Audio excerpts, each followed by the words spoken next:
Alright, let's go to Eternal Nightmare. I don't really like doing Eternal Nightmare, but for the story, I will do it. I on to Piglia's story we go. How do you pronounce her name? Piglia. Piglia. Oh, you need that sound really. Oh, okay. Maybe yeah. Next week.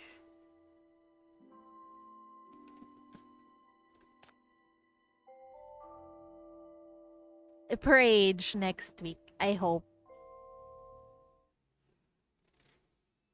Wait, what is this? Oh, I was right in the middle of doing this. Anyway, wait.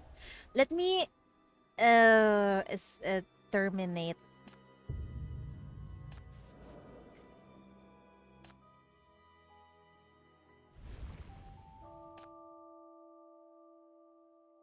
Everything should be easy.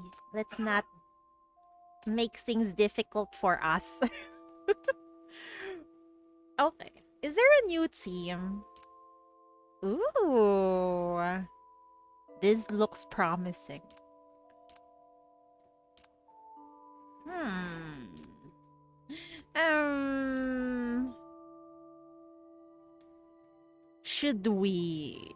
Maybe we should try Pylgia. Wait, is that how you pronounce her name? Or this looks so comfy. Hmm. Um, you know what? I know how to use these units. This one, I don't know how to use them. So we'll go with this.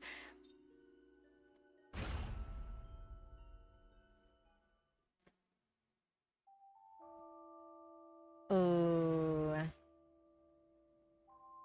what is this? Robot prototype.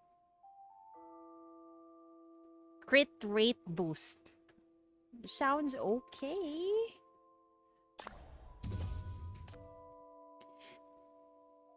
Oh, wait. Where are we going? Wait, wait. Deep within the foggy this sea, the illusory moon emits an eerie red glow. In a place like this, perhaps the only way to leave is to keep moving forward. Let's grab whatever. Firepower or guard.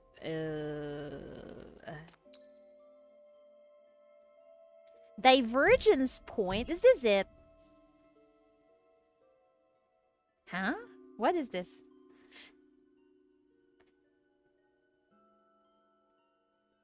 Continue on. Defeated Hunting Shades boss. Am I on the right path? I think I am.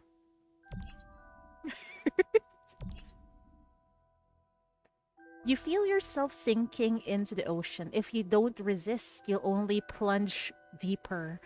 Yet, even if you struggle, you can't change what is about to happen. After all, how deep one can go into these dark waters has already been predetermined.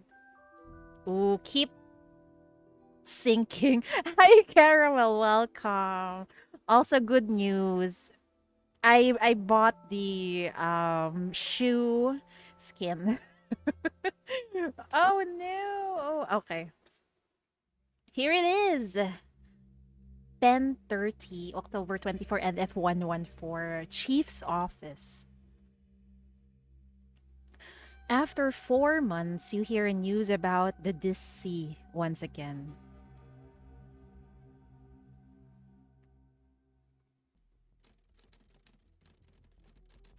The fuck? It's Shorl again.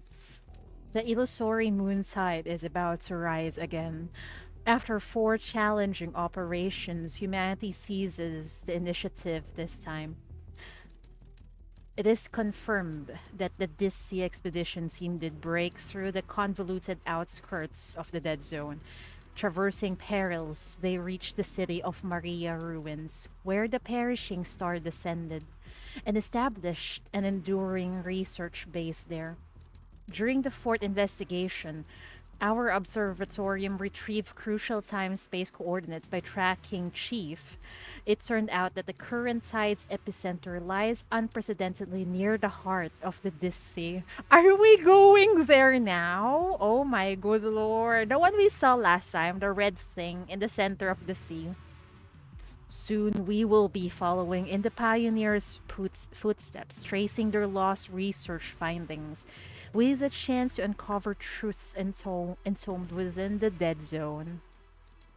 MBCC Chief, the Shackles bearer, will continue to lead the charge with backing from all departments. In addition, the following modifications will be implemented to our approach this time. You bought the skin again. I I need to buy it because it pairs well with wait, what's the name? Duruo. It pairs well with Duruo skin, you know. It's a must buy. Pepega, yeah. Oh well. During the last illusory moontide, Chief's connection to the moon was further intensified. Once the tide reaches its climax, Chief's mind would inevitably connect with the Black Ring, resulting in direct consciousness contact with the mania illusion and triggering severe mental contamination. Though we cannot completely block the influence of the illusory moon, we can reduce its risk coefficient, hence converting this perilous link into a controlled tool and gaining a chance to probe deeper. Over the past 5 months, the Ring Research Institute has developed a safety protocol. By limiting the shackles activity, we can suppress the illusory moon's corruptive influence on the investigator, thereby safeguarding Chief's sanity. What is this? This you haven't started this yet. I'm not sure if this is voice. I hope it is. Otherwise my throat will die. It feels like they're experimenting on the chief, trying to throw her into the Illusorium and over again. For what purpose, though? We shall see. Probably voice. I hope so.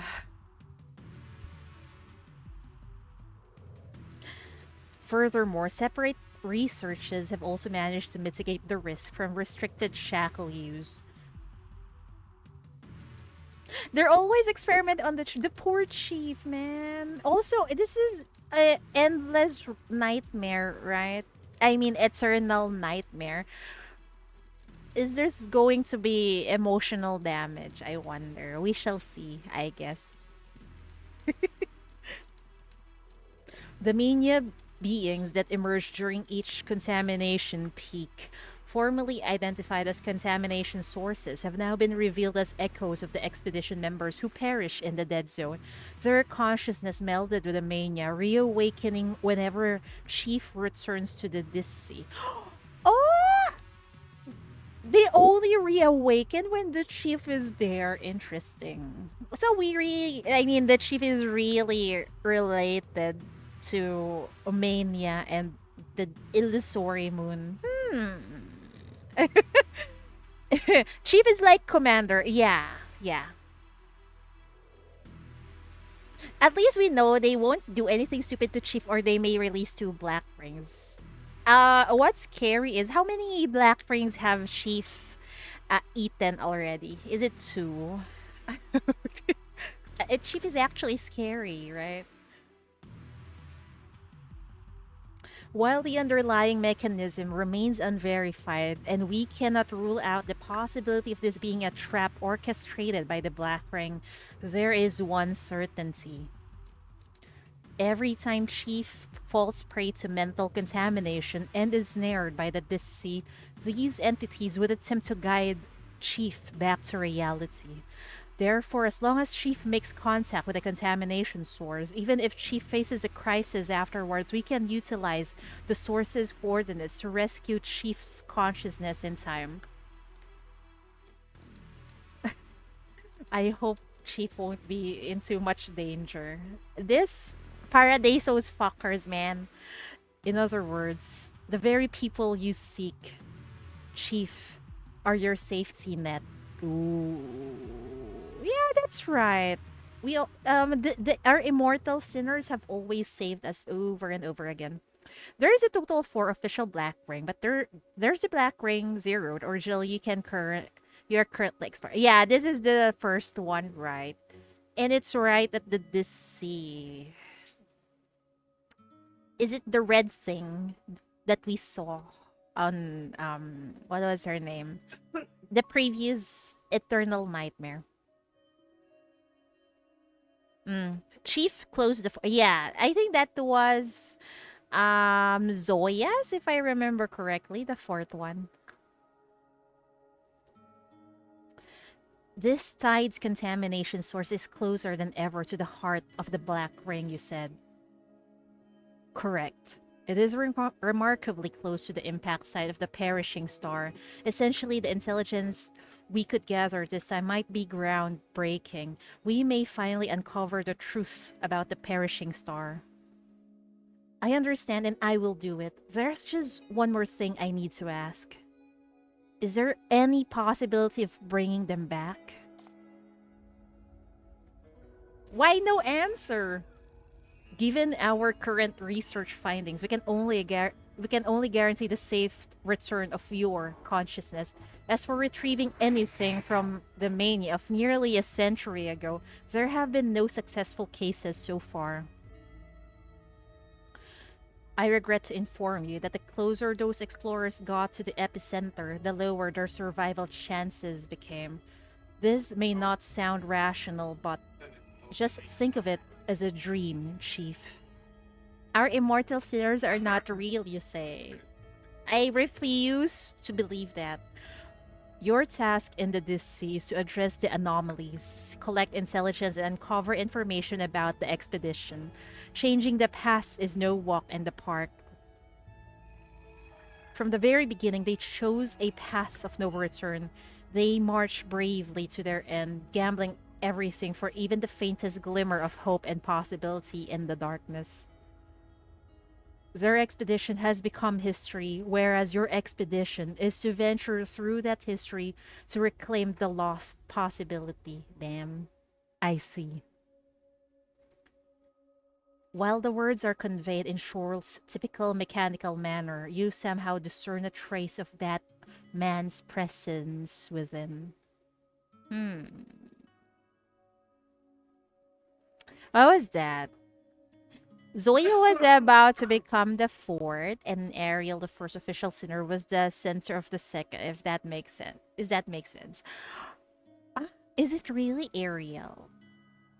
Or what was her isn't it Hamel? The sec the first one, if I remember correctly. I'm sorry if uh my mind is a soup right now. Hamel. Ah, yeah, yeah, it's Hamel. Okay. Yes, Hamel was the first officially. 1430 October 24 NF114 Observatorium. An observatorium staff member leads you to a room filled with an array of scientific instruments. According to them, the protective equipment in this room can effectively shield your mind during the tide, a far more reliable method than previous attempts. Whoa! Surprisingly, they're giving the chief a better equipment, a better protection. Why now? Chief, everything's set. Okay. Following the researcher's instructions, you lie down and watch as equipment emitting a blue glow slowly descends.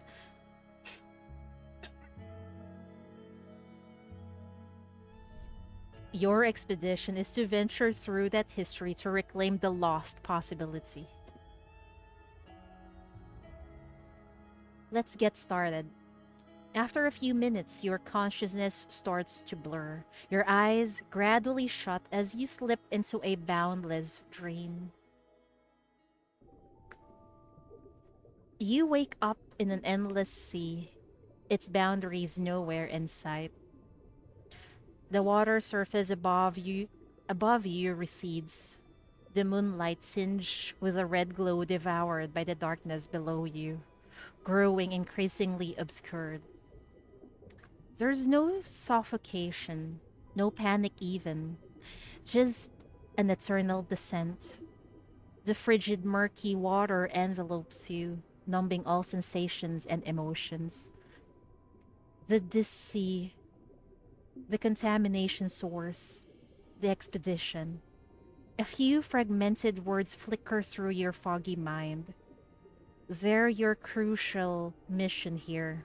Yet, you find your body out of your control, trapped in this everlasting descent like an insignificant grain of sand in the vast ocean.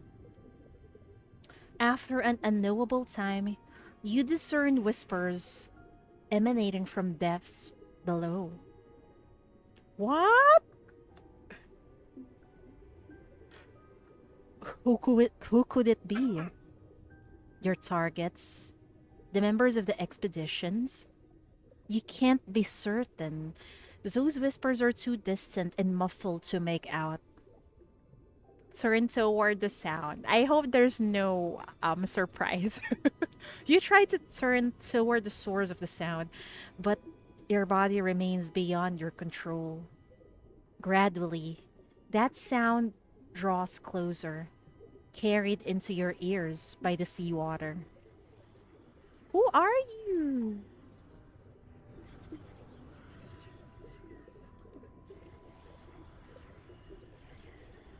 Oh, it looks like a fucking red eye. The current shift, turning your body along, and at last you catch sight of the source of the whispers. Instead of the familiar figures you expected, before you lies a vast, bottomless void. Some soft, tentacle like appendages reach out to drag your body down as the space around you slowly constricts. Above, the red glow becomes even more distant until it vanishes entirely. Something's wrong. There is a presence in the void. You cannot descend any further. You must break free to search for your targets. Escape! Escape, Chief. Oh my god, Chief is getting tentacled, man. Your attempt proves futile. No matter how desperately you try to move, your body remains unresponsive. Then, it suddenly dawns on you that perhaps a corpse is never meant to move. You have been deceased, your limbs bloated and contorted in the seawater, your organs reduced to liquid. Carrion worms tunnel into your ears alongside the whispers, only to seep out through your eye sockets. What in the actual fuck is this nightmare, man?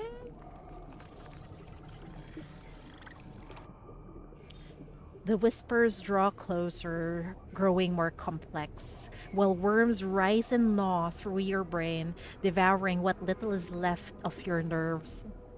Soon, you will fall into the utmost darkness, joining that presence in eternal demise.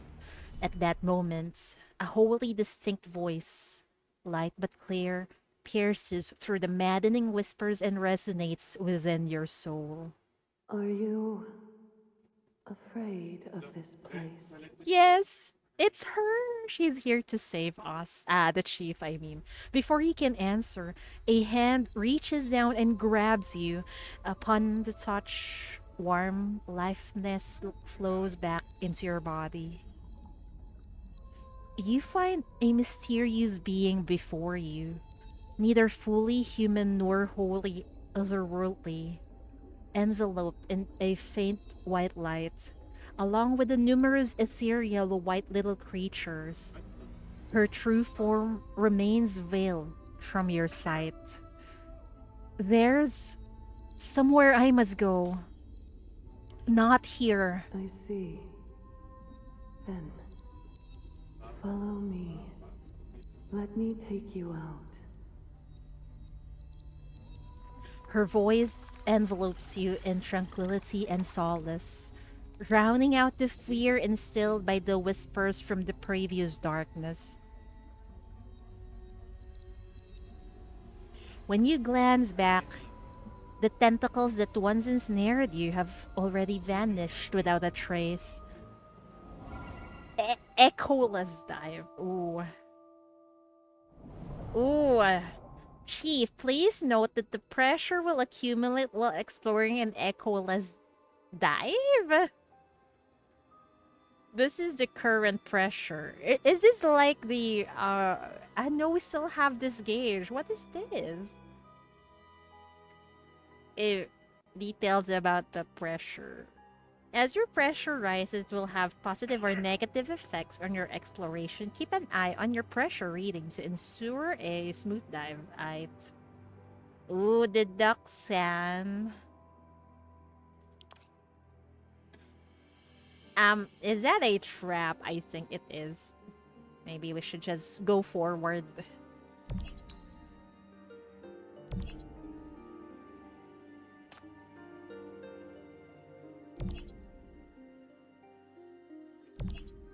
Oh. Ah! Fuck! What is this? Ah, okay. Recover sand. Holy fuck, that was scary!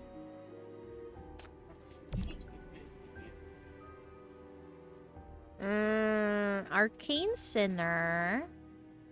Unit gain 8% skill damage. I think we'll go with this one.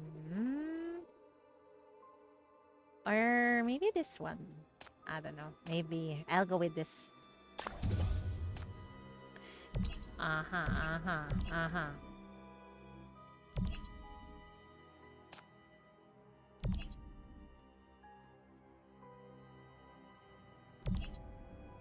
What is this? Oh no, I don't want to read. After a battle start, you'll be summoned to the grid to aid battle. Uh-huh.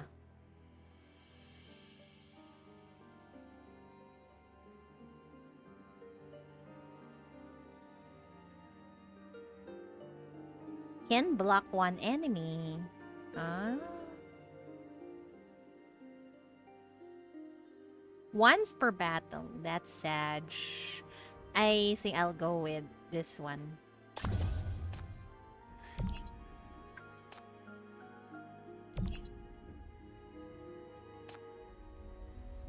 Guided by the luminous white beings, you ascend gradually, drawing ever closer to the surface. The intensifying light from above casts a surreal glare on everything surrounding you. Here seems to be where the darkness ends. She releases your hand, letting your body drift upward with the waves. Are you not coming with me?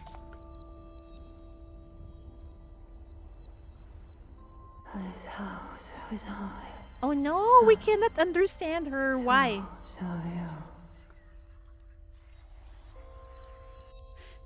You want to return, to grab her hand and take her away from these icy waters.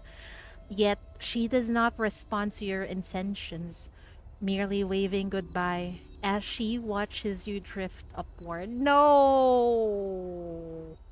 Your consciousness gradually slips away, dissolving into the ethereal white light. Are we about to wake up again? Oh, your eyes snap open only to realize everything that just happened was nothing more than an illusory dream. You find your clothes clean and dry, proving that the encounter was but a dream, and that you haven't even touched the sea. Look around. You find yourself in a small boat on the water. The sea is calm, with no sign of the colossal corpse from before. In the sky, the illusory moon is no longer glaringly bright, but a faint presence in the heavens, as if observed through a veil of mist. As you look at it for the first time, there are no maddening whispers echoing in your ears. Is this the protection Shorl mentioned? It seems that you have anchored at the target space. The memories of that dream earlier are already blurring into a distant haze. Perhaps it was simply a transitional phase during your entry into the realm, a dream within a dream before this space settled, something that never actually occurred. Check the water below. What? Oh, Joe Henry. The mirror like sea surface reflects the red moonlight.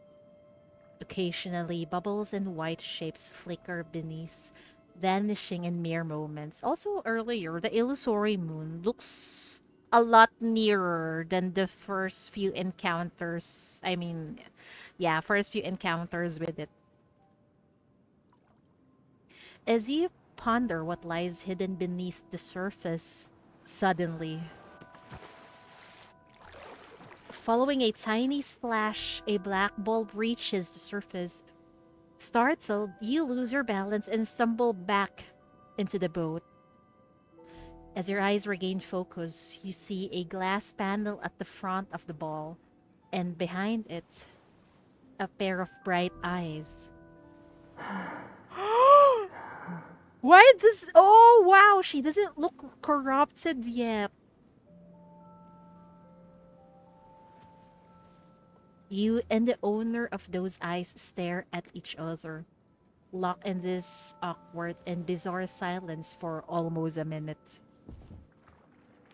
Finally, the woman moves. She swims closer, seizes the gunwale, and elegantly vaults into your boat, landing before you. Oh my good lord, she's pretty! Then, she removes the black ball on her head, her diving mask. In the moonlight, her long hair cascades down like a waterfall, revealing a delicate, fair face.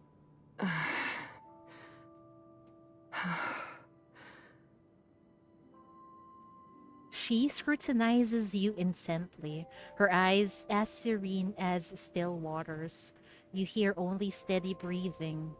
No words escape her lips. There is something oddly familiar and reassuring about this moment. A gut feeling tells you that she is one of the people Shorel mentioned. Your companion, your safety net, the target you must establish contact with in the mission. After a moment of silence, she finally speaks. You didn't need to come. She pauses before resuming her speech. No need to come looking for me. I'll go back once my work's done here. I wonder what the chief looks like through Piglia's eyes. Are we a little kid like last time? Her manner appears aloof, yet you sense no hostility in her. She simply comes across as a socially awkward person, merely attempting to convince a companion to leave away from danger. Try to come up with something.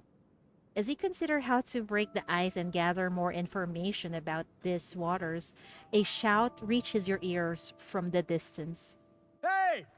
Over here! You look up and see a small submarine approaching your boat.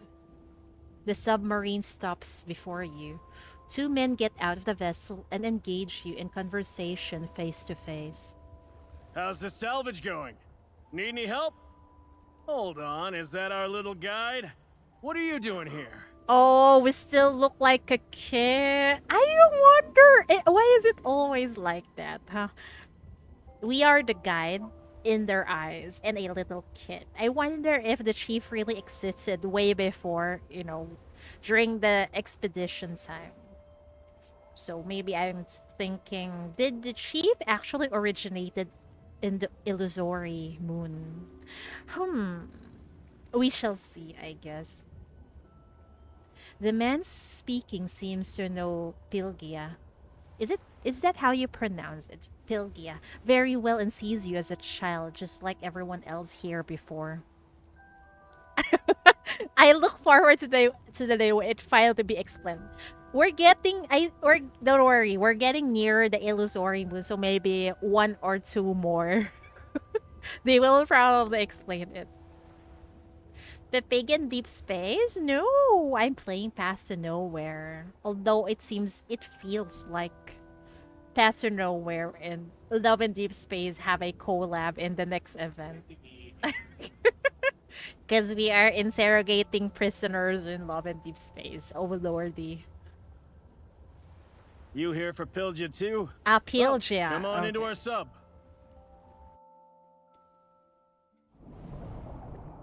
Like always, you followed them into the vessel as the little guide again, and managed to gather more insights into the expedition. After a grim crisis several months ago, the expedition tracked the flames to the Dis Sea border, where they set up their base camp. The team members assigned to investigate the Dis Sea and Perishing Star have assembled submersibles and boats, already undertaking several diving and salvage operations. Deep space is past nowhere. Yeah, seems like it. Well, they do have similar way. They're not the same company, but maybe we could call them sister companies. Infold and Ice No. Our mission this time is to retrieve the data collectors deployed during the last moonrise and bring them back to Shin. Who is Shin? The Shin he mentioned seems to be the ocean scientists on their dive team. As for the two before you, there's Ragnar, a robust, bearded middle-aged man who pilots the submarine, and Dale, a lean young man who, like Pylgia, works as a diver. Who knows what's up with this damn sea? Only when the moon's out does that huge hole show up at the bottom. Then we gotta chuck the collectors down there during that tiny window and haul them back up when the moon rises again. It's a pain, I swear. It's a pain, and it's quite dangerous, I think. Honestly, this is ridiculous. The job's super urgent, but they just wouldn't cough up more help. Usually, Pylgia handles the collector retrieval on her own, but this time we got a tighter deadline, so Shin sent Ragnar and me to help out. There's a collab with Star Rail and Honkai Star. I have no news. I'm out of the loop, gacha game loop lately. Dale sounds like a regular protagonist Ian voice. Yeah, and the other guy sounds rougher. Hi, Min. Welcome. She's been doing this all alone? Yes, Pylgia's our best diver. There are many tasks that only she can take care of. You said it. She's a total champ in the water. Better than any sea monster out there. Nothing can even keep up with her. Hey, Pylgia, is it true you can talk to deep sea critters? I don't think that's how you talk to a socially awkward person. Welcome in. Burning gum? Really? Pylgia offers no verbal response, standing alone in a far corner and letting an awkward silence permeate the air. Seemingly well acquainted with Pylgia's character, Ragnar displays no unease and continues talking in a relaxed manner. This mission's a big deal. Those collectors mean a lot to Shin's crew. We'll be counting on you to lead the way once we dive in. You good? Actually, Pylgia wants to speak but hesitates for a few seconds before finding back her voice. you didn't need to come. I can handle it here. Her tone lacks any trace of arrogance, nor the firmness expected in a refusal. Perhaps she is simply concerned about the safety of her companions. Things are different this time. All our collectors are down there. It's too many for you to manage alone. Yep, right on the money. Those scientists keep yapping about how the seabed shifts with each tide. So we gotta grab all the collectors now. No chance you can handle that on your own. If we lose even one of those precious gadgets, we'll never hear the end of it from the folks on shore. Faced with a barrage of words from the two men, Pylgia remained silent, only casting a gloomy glance at the porthole. I'll go check outside. With that said, she opens the submarine's top hatch and climbs out. Seeing Pylgia leave, Ragnar looks rather relaxed. Should we take that as a yes? Yeah, it takes a bit of time to figure out how to work with her, but she's actually pretty reasonable. Just not the most expressive person. I feel her. Oh, what was that? Or maybe Squidward. Really? Doesn't sound like Squidward to me. Is really the heavy... What? What's with this sentence? it, it...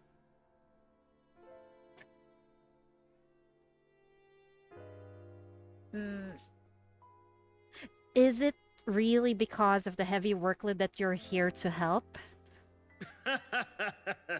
A sharp little one, aren't you?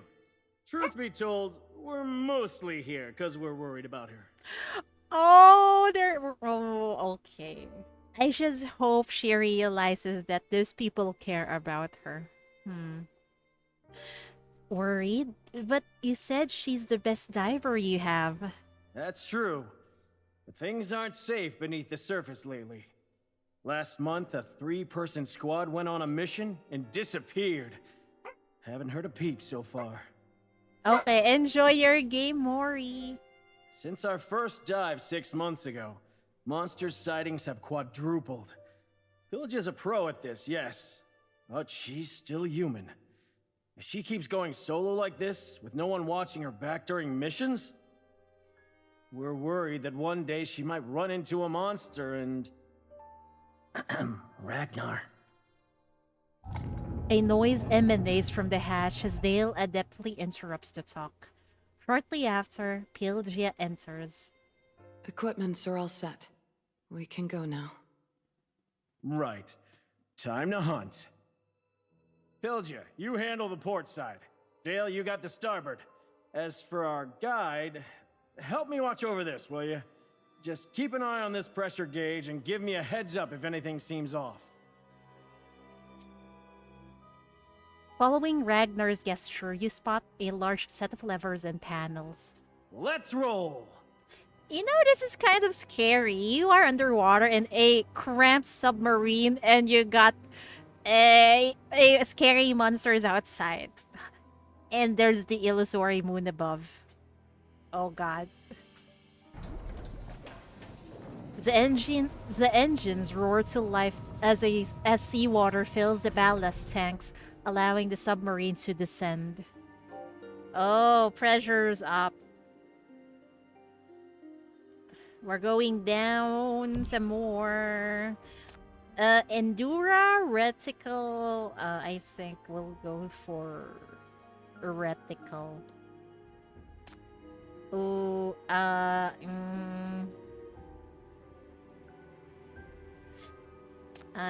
attack speed or this? Okay, we'll go with Langley. Handcuffing your own boss. You've got balls, rookie. Pylgia notices something unusual near the reef. Don't follow me. It's nothing important. I'll be right back. What did you find? Ragnar cranes his neck to look. Should we wait or follow? Maybe we wait. Wait, the submarine is spherical, bro. I'm imagining their submarine is something like a tube. But it's actually circular. That's more cramped.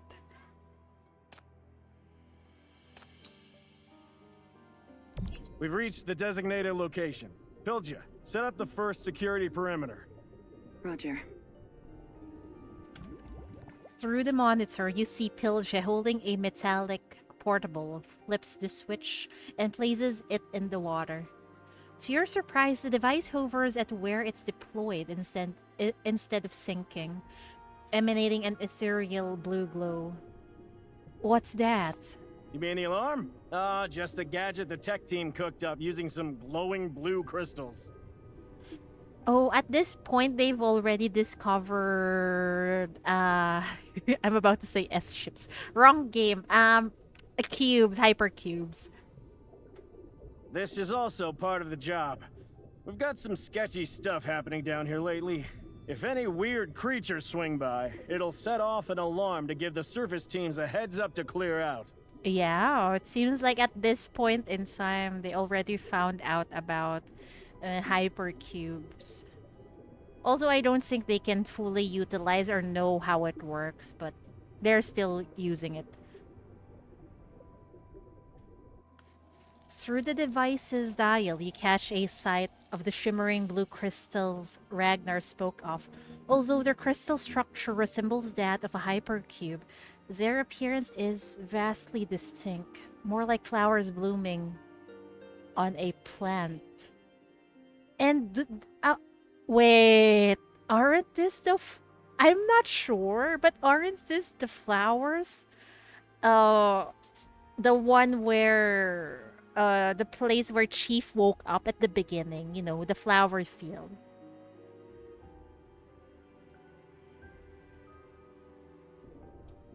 I thought we'd run into some monsters on our way down. Hold your horses. Won't be long. Uh-oh. Also, how do you fight 11 o'clock. Evade. how do you fight corruptors under the sea? Definitely looks like similar to the ones in the center of Zero. Yeah.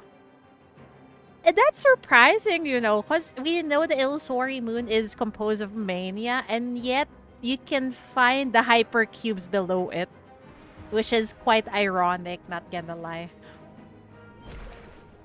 Ragnar wrenches the helm hard to starboard. Less than 2 seconds later, a grotesque creature, deathly pale with limbs that seem rafted from various sea creatures, glides right past the porthole. Pylgia, Dale, keep an eye out. These things are quick. I'm ready to fire at any second. Copy that. Pylgia, do you copy? Pylgia! Pylgia! Something is fast approaching, another one from the left side. You rush to the porthole only to find Pylgia utterly motionless as another pale creature charges towards her at a terrifying pace. Watch out! You can't help but shout out, trying to warn Pylgia of the creature's attack. However, clearly seeing the approaching threat, she makes no attempt to dodge. Instead, she stretches her hand. What are you doing, girl? In the next moment, an astonishing sight unfolds before you. The creature slows down as if restrained by an invisible force, eventually suspended right in front of Pylgia. Then they fall locked in an uncanny standoff. Then, an impossibly high-frequency, almost imperceptible piercing sound reaches your ears.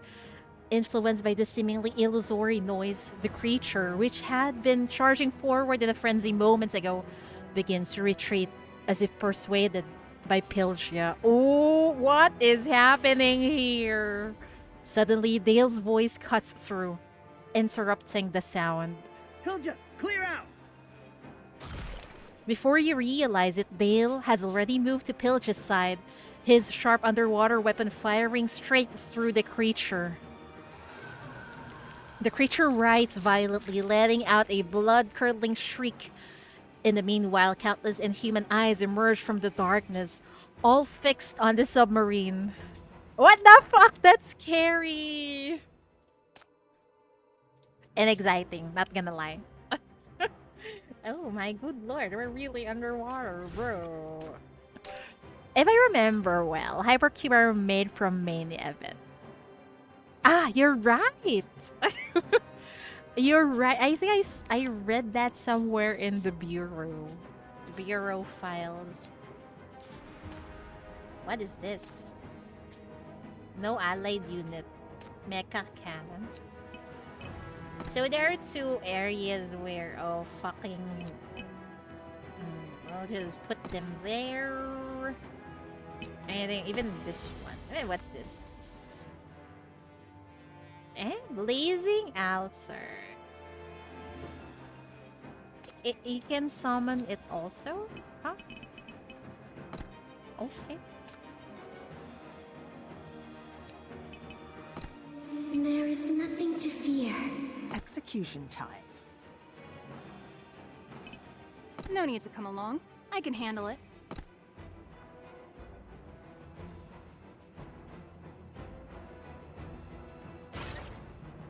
It kind of makes sense that the hypercubes would come from a place with high mania.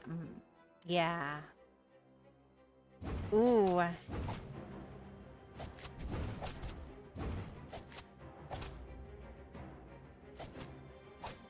Ooh. What does that do anyway? This is the guidance of the flames. Burn to ashes! Oh my god. Burn to ashes! Uh-oh. Time to die. Time to die.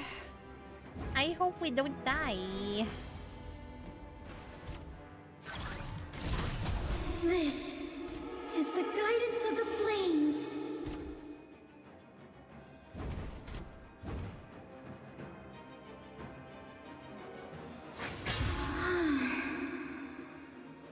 It wasn't that scary after all.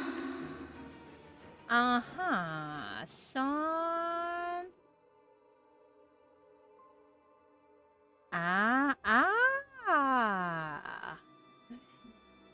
If you are near the altar, there's an increased skill up damage boost. I guess we'll go with this.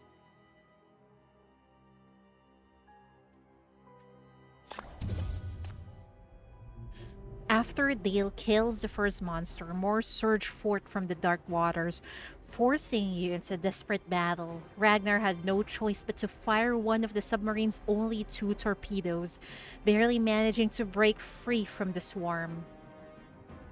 Damn, this is such a dangerous job. As the battle ends, you glance at the pressure gauge and find the descent speed higher than expected.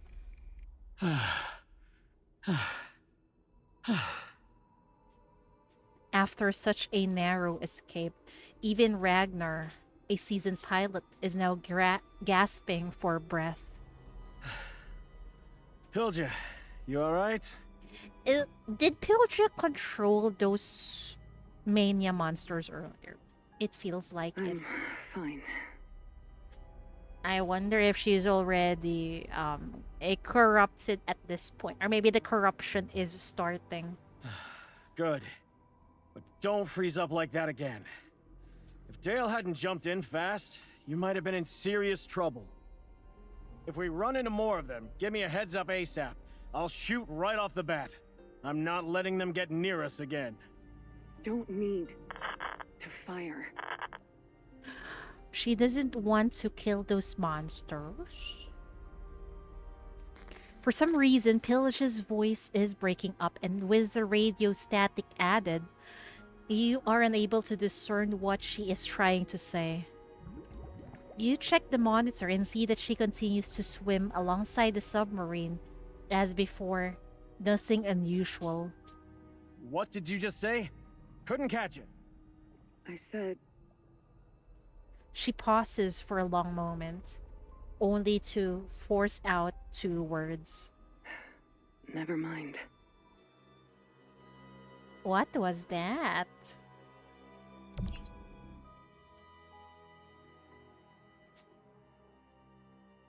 I'm tempted to go there, but never mind. Is this... Oh, okay, wait. We'll just go down.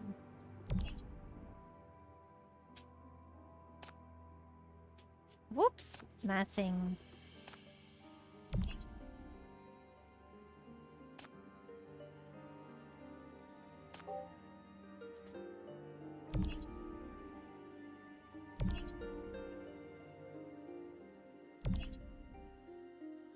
Keep sinking. Following the earlier battle, the monster's sightings have not diminished. They have become more frequent somehow. Even when repelled, they simply withdraw into the shadows, bidding their time for another opportunity to attack. Something's wrong with the pressure gauge readings. We shouldn't be descending this fast. Is it the monster's doing? It's okay. We'll be fine. This won't happen again. Probably. That's not reassuring, sir. Ragnar, his eyebrows knit in a frown, has completely forgotten that he had asked you to give warnings. He steers the submarine while attempting to reassure you, the only child on the team.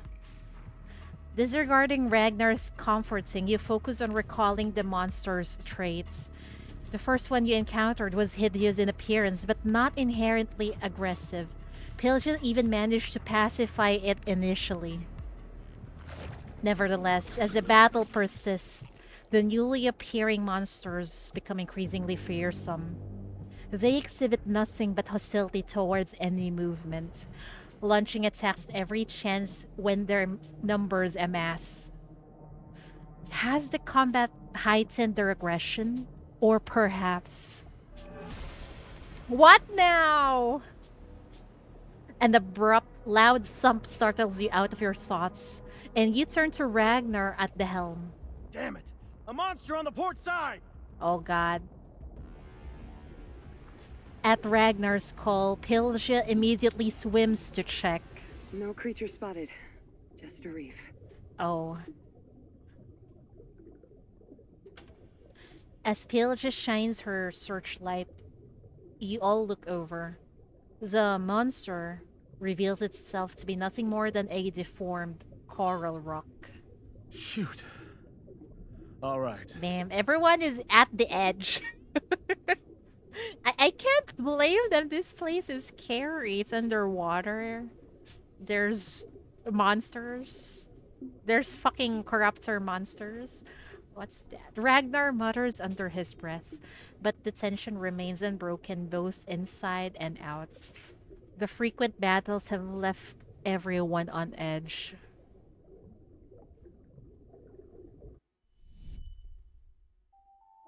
It's the little chief. As the searchlight beam moves away, everything outside fades back into darkness. In the porthole, you catch a glimpse of yourself. A child sporting a red neckerchief, referred to by the expedition as the little guide. Yet when you look down at yourself, both your body and clothes appear completely normal, being the same adult in this realm as you are in the real world. So this place does have the truth about my past. Yeah. Why am I acting surprised? Which is, I already know that. Her past is hidden somewhere in here. What? They're only given, I mean, the writer's only given us some crumbs. Your past self, the expedition's fate. Your mind starts to wander as you recall Ragnar's earlier joking about being taken by sea monsters. The previous nightmare falling into the vast void. Could that be a forewarning of things to come? Oh my. I hope not. The darkness answers not. Akin to the bottomless pit from your dream, only mirroring your unsettled silhouette.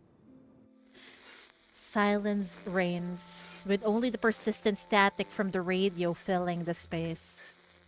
The ambience become oppressively dense, making it hard to catch a breath. A rhythmic tapping comes from the porthole.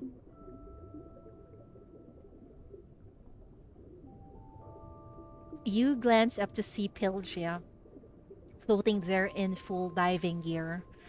Silence falls again between you, but this time through her diving mask. Her gaze is steadier as if trying to calm your unease. Capturing your focus, she gracefully glides away a little, unveiling a cluster of white, softly bioluminescent plankton floating into the spot she previously occupied. Are they trying to greet me? Pylgia nods at you. Then, maybe it's just your mind playing tricks. The white creatures begin to move, arranging themselves into a playful smile. You rub your eyes in disbelief, yet the luminous smile has already vanished. The plankton revert to their original state, swimming aimlessly around Pylgia. They seem fond of you? Pylgia gently touches one of the luminous beings with her finger, and answer with certainty. Yes, because I can understand what they're trying to convey. So you really can understand these deep sea creatures? What are they saying? Pylgia falls silent, seemingly contemplating her response. Meanwhile, the white creatures position themselves above her head in a dotted line that strikingly resembles an ellipsis. Faced with Pylgia's prolonged silence, you decide to break the ice discreetly. I wish I could understand what these little ones are saying too. Once we complete our mission and leave this place, could you teach me how to talk to them? This time, Pyglia responds with a firm nod. The submarine rocks slightly in the turbulent currents. Pylgia casts a glance downward and waves at you. We're approaching the target location. I'll go find a suitable spot to dock.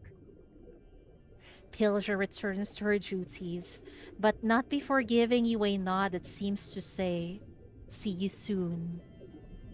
In this brief, private moment, you glimpse a spark of life beneath her reserved facade. Being a child sometimes does work wonders. You smile and then glance back to where the luminescent creatures were, only to find that they have vanished without a trace. Under Pylgia's guidance, the submarine descends to the white sandy seabed, swaying gently. While Ragnar and Dale, relieved and convinced their mission is half complete, the only hope. What you see outside is the stark opposite, an omen of anything but a safe return. Oh no. Oh no. But we already know the story of it in Eternal Nightmare are always tragic. Beneath you stretches a vast void of infinite darkness, the submarine anchoring right at its edge. This is the place in my dream. Still no sign of the collectors? No. Pylgia, what about your side? After scouring for more than 10 minutes, the team has only located a few collectors at their designated spots, with the rest having disappeared without a trace. The seabed terrain changed earlier than expected. I've checked all our marked locations. Nothing there. There's an unusual unease in Pylgia's voice over the radio, a clear sign that even she has lost control of the situation. There's only one possible area left. Inside the hole? Oh my god, I don't wanna go there. All four of you simultaneously turn to gaze at the vast void. For the past 10 minutes, you have all silently agreed to ignore its existence. Anyone in their right mind can sense something down there, something so terrifying that none of you dare to voice the worst possibilities. The collectors are probably down there. Oh no. You know what? You don't need those. Just return. The maw of the abyss. We've got some serious trouble here. The Maw of the Abyss. This is the first time you've heard your team members name this enormous void. Dark, cold, harboring untold dangers, devouring all. Truly, no name could be more fitting. We should go back. I agree. I understand your worries, but Your lives, dude, your lives are more precious. What? You should just go back. Please. Ragnar, upon hearing Pylgia's proposal, showed an uncharacteristic hesitation. those collectors are the dive team's life. Shin's whole crew is counting on them. If we go back empty-handed, this mission, no, the expedition, would be pointless. Sorry, but I really can't give them up. We're fucked! Dude, you just fucked the whole team. Oh lord. But Pylgia's voice carries even more concern. we've never dived down into the abyss before. We're clueless about what lies in there. I can feel it. It's dangerous. We're gonna go fuck around and find out. Oh god. When the champ diver, known for being fearless all the time, uses the word dangerous, the tension in the air grows even thicker. Maybe when the next tide comes and shifts the terrain again, the collectors might resurface from the abyss. And then The odds are too low. We can't afford that risk. Dale's voice, somewhat hoarse, comes through the radio. Resources are stretched thin. The tech team won't be able to manufacture another batch of collectors for us. We can't just sit back and watch 6 months of everyone's work go down the drain. I feel you, but I guess they don't have a choice. Oh man. I'll go. No! Pylgia pauses for a moment as if stealing her resolve. I'll go alone. You guys take these collectors we've gathered back to base. What are you thinking, Pylgia? We're the ones insisting on going in there. We can't let you go in on our behalf, especially not alone. Yeah, it's too dangerous. I've been at this gig for ages. Can't let a lady dive into that death trap alone. We'll go together. Trust me, it's always better 4 than 1.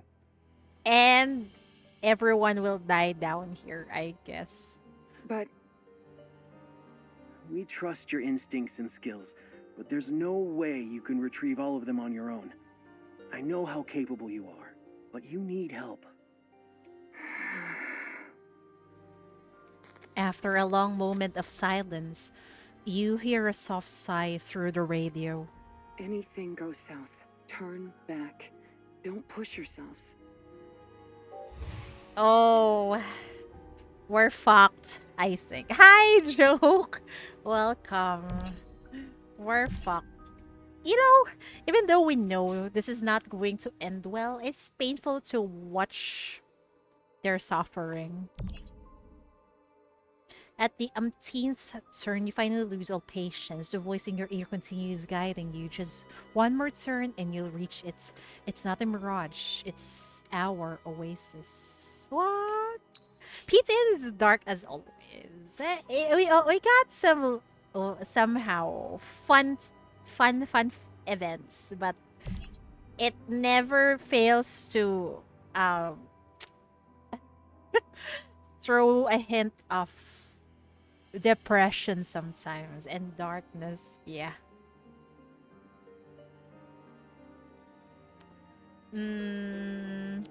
Avoided fight, leave temporarily. Maybe we should avoid it.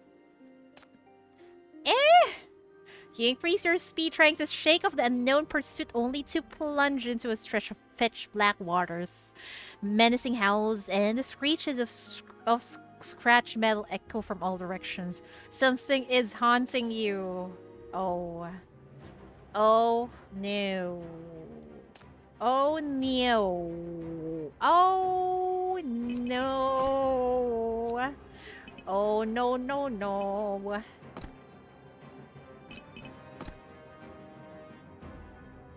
There's also a leak about upcoming Nikki. Oh, I haven't seen that yet. I live under a rock this past few days. There is nothing to fear. I'm here to show you the way.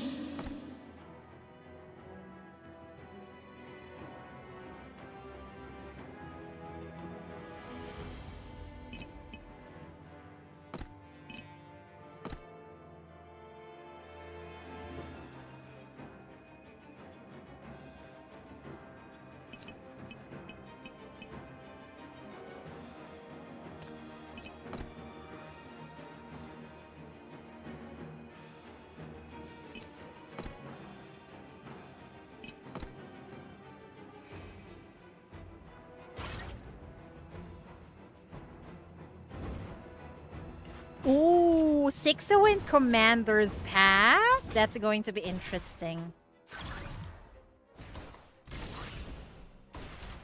Oh god.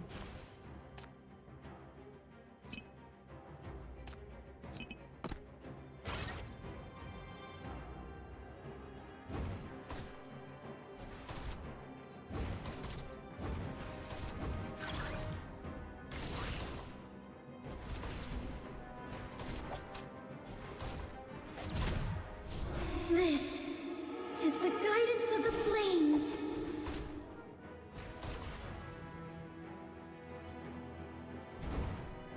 Mayuta in later main story chapters. Who is she again? This is the guidance of the flames.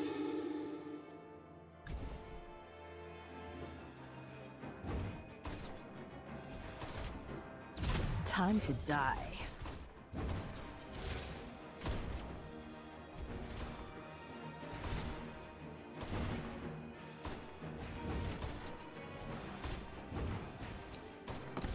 Burn to ashes!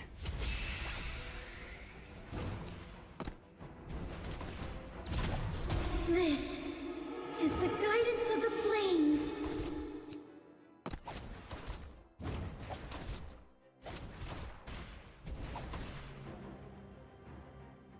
This fight, the moons will be proud of me too, right? Oh, from the pioneers. Oh my good lord. She's going to be probably half anniversary pilgrim. Maybe. Ah, traveling merchant. I see.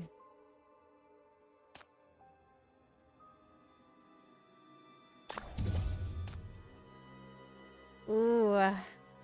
Where is it? Oh no.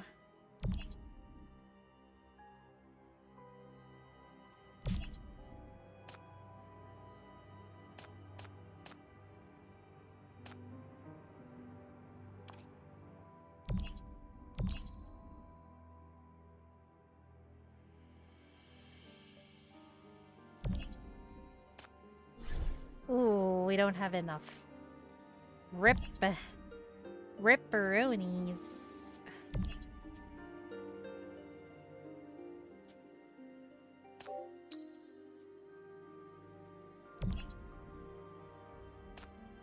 Endura reticle. Do we need an Endura? Fury. Maybe. Yeah, let's go. Oh, okay. We'll go with this. Wait. I guess it's fine. Is it you who summoned me? When the sun crow rises, crops scorch.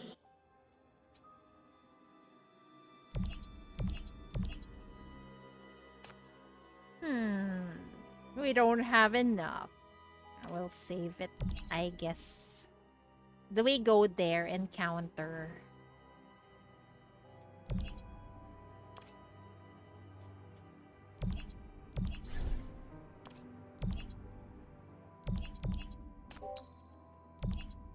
Ooh, engage with caution.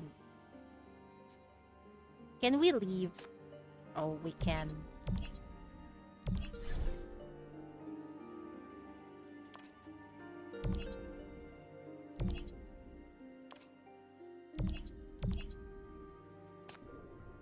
You've been descending through the dark pit for what seems like an eternity, yet haven't come across any substantial danger. It's the calm before the storm. Conversely, the area beneath the abyss is eerily silent, with only darkness enveloping everything. The deeper you descend into this void, the stronger the feeling that something horrifying is watching you. A nameless dread permeates both the inside and outside of the submarine. The pressure gauge readings skyrocket, anxiety gnawing at your mind, your nerves growing increasingly taut. We're descending way too fast. We're gonna implode! Ragnar's teeth are chattering. This seasoned pilot is behaving completely out of character, constantly glancing over his shoulder with an expression so nervous that even makes you feel uneasy. Found them. 20 yards ahead. Port bow. Pylgia's voice somehow remains remarkably calm. What? For real? We found them just like that? I don't like this feeling. A small ledge juts out from the chasm wall. In the submarine's searchlight beam, you can make out the silhouettes of about a dozen metal objects. No. Something's wrong. The collectors. They're damaged. Oh, fuck. Panic saturates Dale's voice. You hasten to the porthole to witness it firsthand. The thick metal shells of the collectors are severely cracked. Even more astonishing is the giant tear at the center of every collector, as if something had violently ripped them apart, leaving the delicate instruments exposed to seawater without protective shells. Stay back! Ragnar's voice rises to a piercing pitch as he yells out the command. A trap! This is a trap! Must be some monster ambushing us! Pylgia! I don't see any. Oh god! There must be! Ragnar's voice rises even higher, becoming painfully shrill. Ever since we descended, I felt it. Something's been watching me. It's right around here. Oh no! Oh, I get a feeling the corruption is starting with Ragnar. Oh no! Ragnar's mental state is palpably frantic, and equally unsettling is Dale's labored, erratic breathing transmitted through the radio. Oh god! These shells are made of tough alloy. What kind of monster could tear this apart? Ask Pylgia about the situation. Both Ragnar and Dale are on the verge of breakdown, a highly uncommon situation for such seasoned sailors. You take the radio from Ragnar, hoping to get a response from Pylgia. Pylgia, are you sure you don't see anything? No. You know what's more scary is as these sailors panic, the mania, it intensifies, man. Pylgia speaks in her usual monotone voice. Ragnar and Dale don't seem normal. We must go back. Pylgia, can you take the collectors? Got it. It's taking some time for Pylgia to carry all the collectors alone. Before you, Ragnar rambles in an unintelligible tongue, his eyes bloodshot with foam frothing at his mouth. Oh, fuck, man! Outside, Dale mutters incessantly while swimming in agitated loops out around the submarine. The tension and unease persist, and you two begin to sense something is amiss. A disquieting feeling of numerous watching eyes. Drawing from your past experiences, you suddenly realize what the problem is. Human emotions manifest in the reality of the Sea. Therefore, at this moment, the unrestrained fear of Ragnar and Dale is awakening something that should never have existed. Oh god. I knew it. It's coming! It's here! Have you heard of Ananta? Yeah, I do. But it's another open world game. I just cannot with open world games anymore. Outside, Dale suddenly starts pounding violently on the hatch door. Let me in! Let me in! We can't! We're gonna implode! Dale, watch! Watch out! Pylgia's voice comes through the radio before you start to speak. Oh, is he dead? Before he can even say or do anything, a massive tentacle emerges from the darkness, violently piercing Dale's chest. Oh god. Oh god. Oh god. Oh god. Under the pale searchlight, a red mist explodes in the water. Dale lets out an agonized scream as the tentacle drags his limp body into the darkness at an astonishing speed. The seafloor suddenly begins to shake violently, unleashing a profound, deafening rumble. As white sand cascade away, the rocks beneath shift slowly, revealing myriad viscous black and white crystalline objects. What in the actual fuck? Dale? And the submarine is so freaking small. Yeah, goodbye, Dale. You will be remembered. You panicked too much. You awakened the monsters. That comes after Mania. Oh no. Ragnar stares in disbelief as the killing unfolds just before him. In the darkness, a bone-chilling grinding sound reaches your ears. Yeah! That's gruesome, man! I gotta get out! Gotta get out of this hellhole! Can we knock this guy out? Oh, we are fucked. We are fucked. Reef ahead. Watch out. Oh. Under Pylgia's warning, a submarine narrowly maneuvers through a maze of mysterious skeletal remains and rocks. But there's no time for respite. The colossal creature trails closely behind, resembling a leviathan of flesh and bone, smashing through everything in its path. The massive impacts echo through the abyss, like the tolling of a demonic bell, signaling impending doom. Ragnar, we need to surface now! No way we can get rid of it in the abyss! But Ragnar appears entirely impervious to your words, his entire body stiff as he holds the deft helm. At its utmost limit, his bloodshot eyes dart repeatedly to the pressure gauge. However, when you divert your attention to the pressure gauge, the reading hadn't diminished in the least. Instead, the needle is quivering violently towards the right. What? You finally realize that as your companion's sanity fractures, some indescribable force is dragging your submarine, tons of solid steel, relentlessly deeper into the abyss, bro. We're fucked. Is this how everyone dies? I guess we're missing a PlayStation controller. Yeah, they didn't show if there's a PlayStation controller. Bro saw the gate of hell, shows us to go and now regret. Yeah, everyone was like, I mean, Pylgia was saying earlier, it's scary down there. It seems dangerous, and he's like, no, we should go in. We should get those trackers or whatever. Look what happened. They fucked around and found out. And illusory moon coin is capped to set at 200. Cannot obtain more when the limit is reached. For every 10 excess illusory moon coins enemy take, more damage.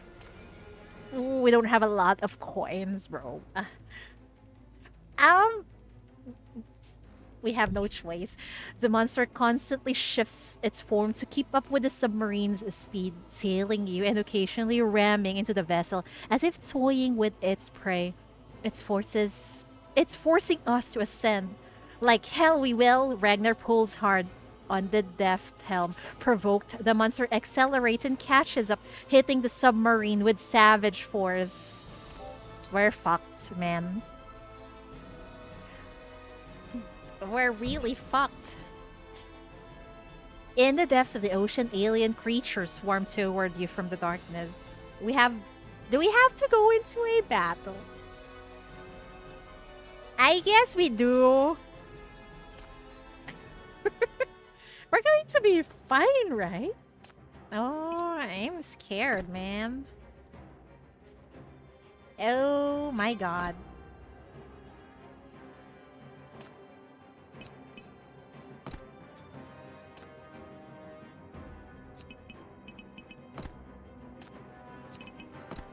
Turn into ashes. Execution time.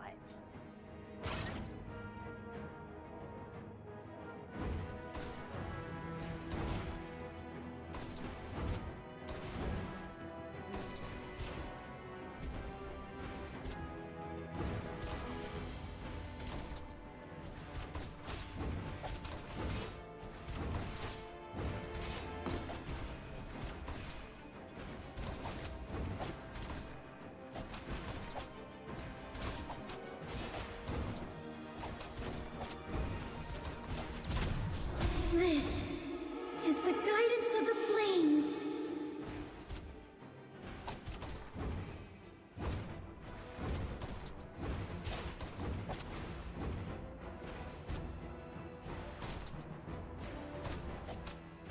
Is it just me, but this Eternal Nightmares opening is nerve-wracking.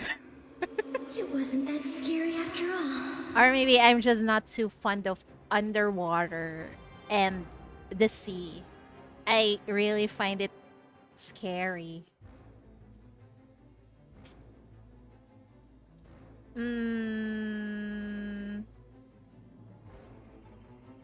After each realm steal event is triggered, an extra 20 cents is recalled. I think we'll go with this.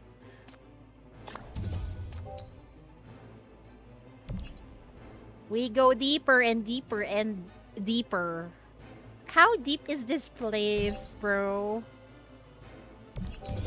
Oh, Rift Anxiety. Oh. Deduct 10 cents. If successfully deducted, obtain 1 round. Then a class relic.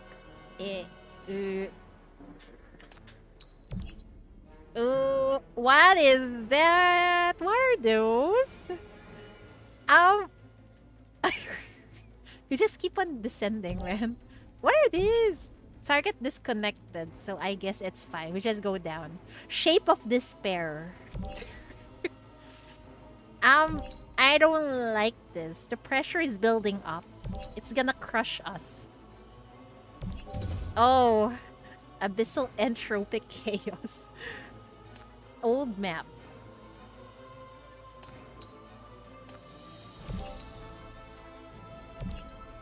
What? We'll just go down and avoid those things, I guess. Is it going to be fine? What is this? I don't see anyone having claustrophobia and thalassophobia. Play this one. I'm not that... I mean, it's creepy. But I'm okay. I don't know, man. Am I claustrophobic? I think I am, yeah. But I'm not that afraid of the sea. Pressure is gonna reduce us into those Coke cans they crush for us. Exactly. We just keep on going down, down, down, down. Oh, see, our pressure is already 115. How much more can we handle? One... Oh no. Severance effect?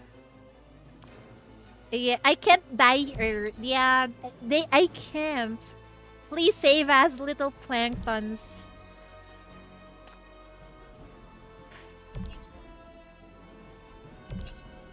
How much deeper? How much more deeper, bro? Keep sinking. Oh boy. You have lost track of how long this deadly game of cat and mouse with the monster has lasted. Suddenly, Ragnar beside you turns his head toward you with an unnaturally stiff motion. His cracked lips parting. It was smile. Ah!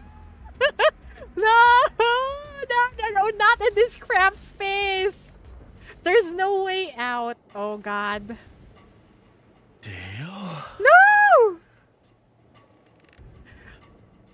You come to the realization that Ragnar isn't looking at you, but at the porthole behind you? What now? You spin around to find a black diving suit pressed against the window. Its loose metal helmet sways in the current, repeatedly tapping against the submarine. What in the actual fuck is this description?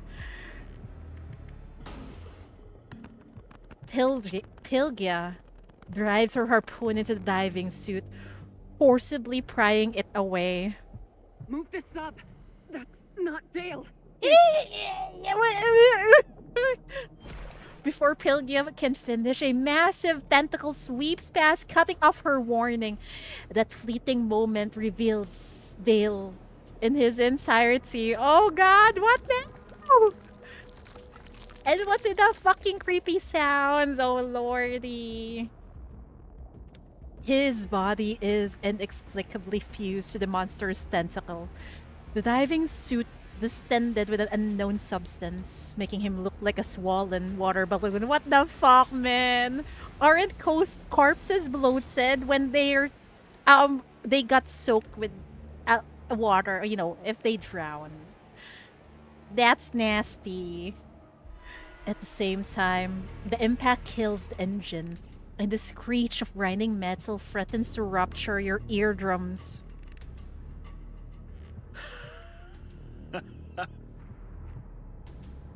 Wait, I accidentally pressed that.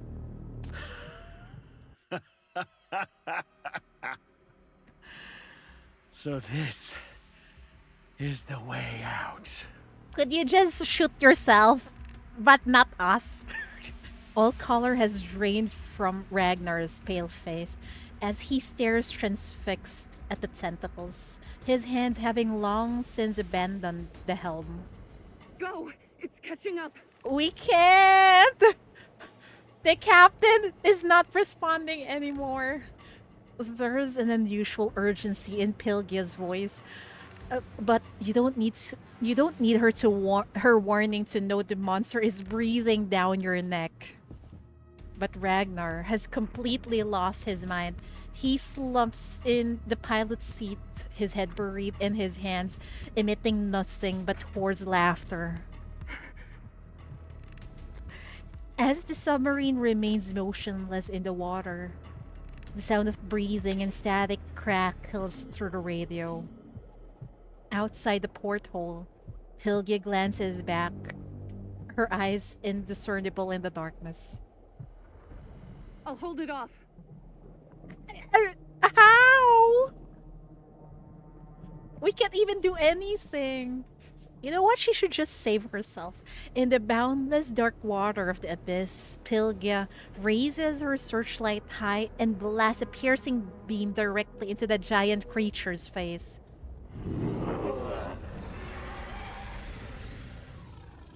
It didn't like that. The monster, having lurked in darkness since time immemorial, recoils from the intense light. Its strike, originally aimed at the submarine, goes wide, colliding with a rock wall with such force that the entire abyss appears to tremble. Shortly after, it notices the tiny figure that dares to provoke its might, unleashing its pale, slimy tentacles to lash viciously at Pylgia. Pylgia dodges the lethal strike with incredible agility, yet there's no respite for her as more putrid tentacles come crashing towards her, one after another. Try to snap Ragnar out of it. Wake up! You idiot! Wake up, Ragnar! Pylgia's holding off the monster. Start the engine right now! The submarine violently shudders as tentacles outside exert unimaginable force, hurling the vessel deeper into the abyss. The impact throws you to the floor. Oh god. We can't let her effort go to waste. Go to waste? Don't you get it yet? He's gone, I think. I think we should just pilot this thing. Ragnar turns his head with mechanical stiffness to gaze at you, sprawled on the floor, his mouth stretching into an impossible grin, nearly reaching his ears, as black ooze seeps from his eyes, nostrils, and gums. Ah, no! Mom, I'm scared. It's all in vain. There's no escape. We're doomed. No. No. He's gone. He's already a corrupter. It's been so many times. You knew it. The moment we entered this, we were already dead. You are the one who told us to go in.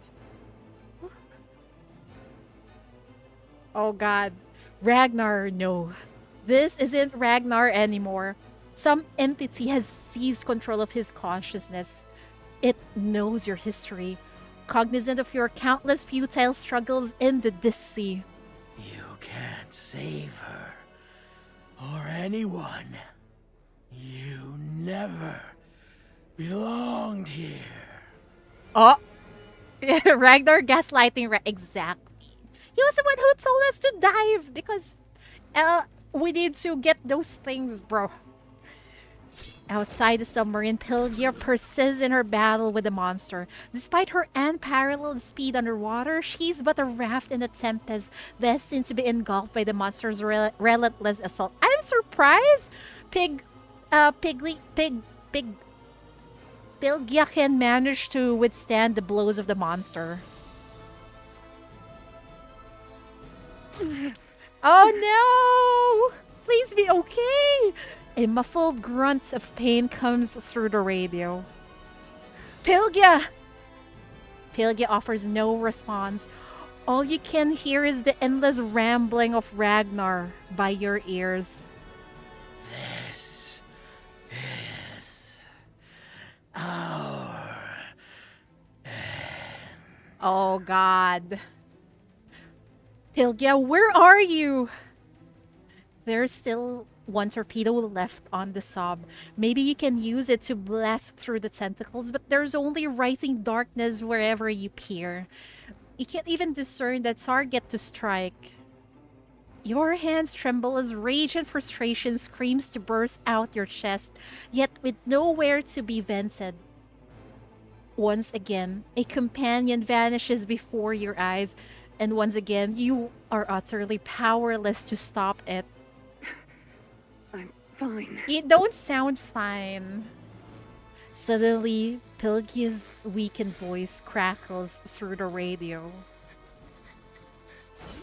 The familiar figure appears outside the porthole, harpoon gripped tightly. Pylgia navigates through the onslaught of attacks as dense as a fishing net, turning the battle into a deadly dance. I can try to hold it off for a while longer. Just save yourself. If Ragnar couldn't make it, at least there's you. We cannot pilot a sub. Start the engine and get out of here. Get Ragnar and the collectors back. Please.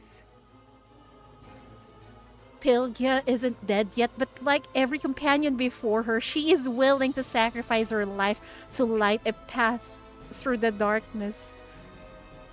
But you refuse to let it end this way, even if just this once you want to save someone. There's still a way. We can make it back together. I won't let you go. Not any of you. You must save Pylgia and Ragnar, even though he is being possessed by something. Wait, or perhaps Ragnar is the key to all this. He's slouching in the pilot's seat at the moment, his blood red eyes locked on you in an unblinking gaze. If emotions can shape reality in the sea, maybe by stopping him from spreading fear is the way. Great idea. Knock Ragnar out. You should have done this in the first place. You grab the spare oxygen tank and smash it against Ragnar's head. Without a moment to rack, his body shudders violently upon the impact before he collapses unconsciously. Unconscious. Almost instantly, the monster outside freezes mid-motion, like data running into an error. It hangs suspended in place, even the shrill screams falling silent. However, the peace lasts only a moment before the creature resumes its movement. Yet this time, you unmistakably sense that its speed and strength have significantly waned.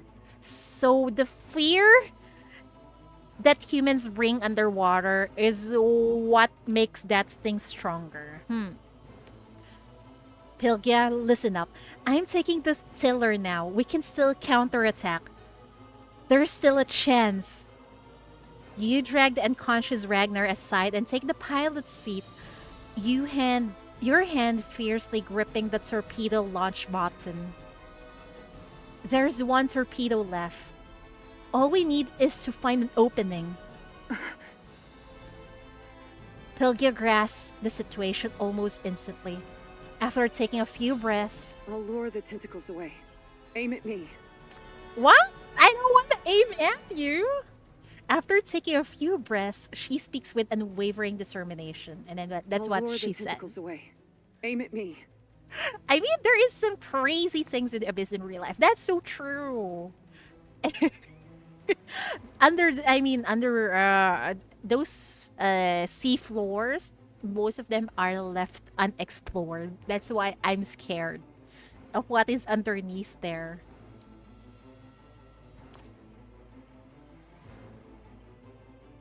What? But what about you? Trust me. You're not gonna die, are you? Please? It's undoubtedly a plan bordering on madness. However, with only one torpedo remaining, you have just this one chance to strike. You have no choice but to trust her. Perhaps she is the only one in the world who could pull this off. Okay, I trust you. You restart the engine and turn the submarine around, your fingers clenched tightly on the torpedo launch button. At the same time, Pylgia charges forward at that incredible speed, her harpoon paving the path ahead. In this instant, she resembles an unstoppable marlin as she dives headfirst into the tangle of tentacles. You know what? You gotta salute Pylgia for being so brave. I mean, she's unprotected. She's outside the submarine and she's facing this colossal creature, man. She moves too fast and dives too deeply for the tentacles to catch up with her. As they pursue and jostle against each other in their chase, they inadvertently form a small pocket of space around Pyglia at the center. Now. Following Pyglia's signal, you press the torpedo launch button, your heart caught in your throat. The gap between the tentacles is too narrow, and at such a high velocity, even Pylgia cannot feasibly alter her course. The torpedo will strike her, propelling her body directly into the monster. Oh god.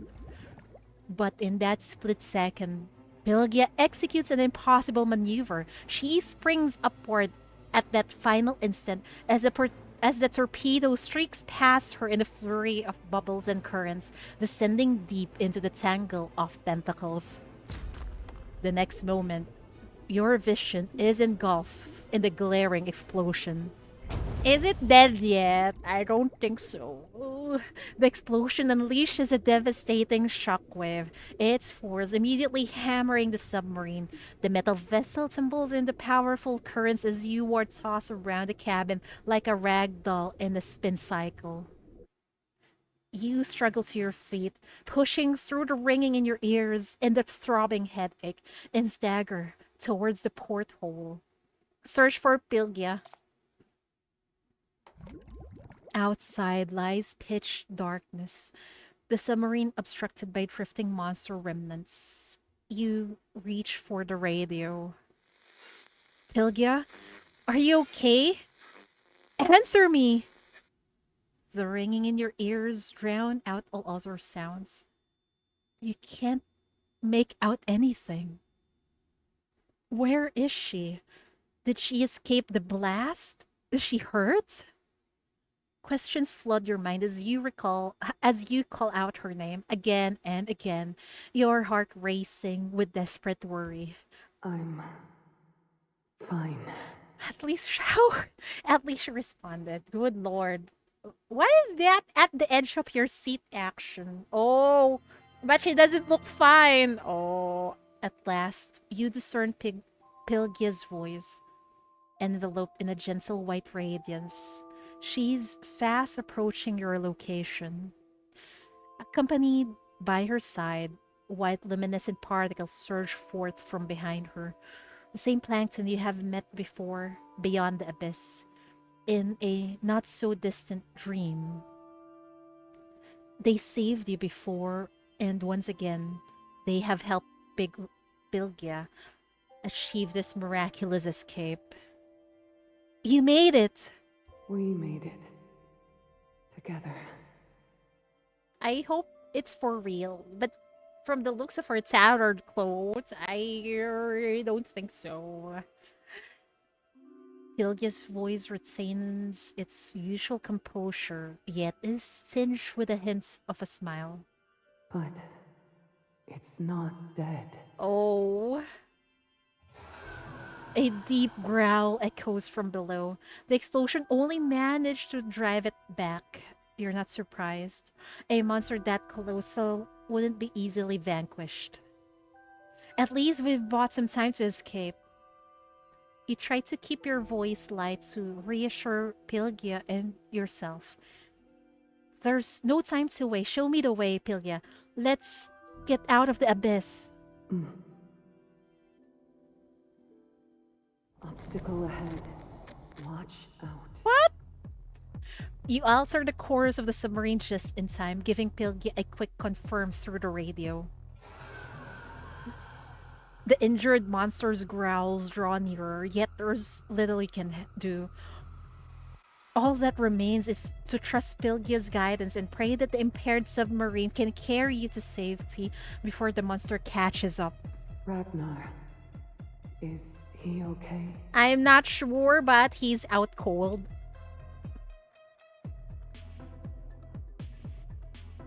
Not good. Looks like he's been possessed by something. He seems trapped in some terrible nightmare. His eyes are shut tight, his face alternating between terror and eerie grins as he mumbles incomprehensible words. Dr. Banyan will cure him. I'm sure. Do we know of any Dr. Banyan? I can't remember. Oh no! What now? Let's get out of here first. Okay. When a sinner receives another scar in combat, they will immediately leave the team. Am I fucked? We cannot get the plankton, great. Recruit. Do we need an Endura reticle?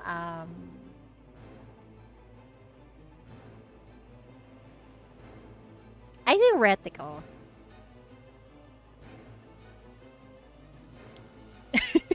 They were mentioned in every Eternal Nightmare. My memory is so poor, I can't remember that name. I remember Banyan in Wuthering Waves, though. Wrong game. Ooh, I think I want Shalom to make life easier. Hi, welcome back, Mori. It must have been very hard on you, you poor thing. You've done well, I'll take it from here.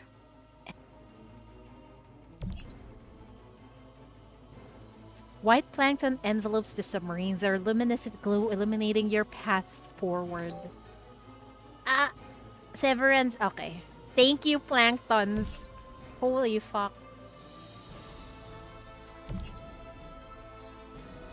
Ah, you invite. Okay. Enjoy your time. What is this? Gain damage boost. Normal attack damage boost. 200% more damage and deals 200 more percent damage. I don't like that. This one. Who do we give it? I think we give it to Shalom. Cause Shalom goes pew pew pew.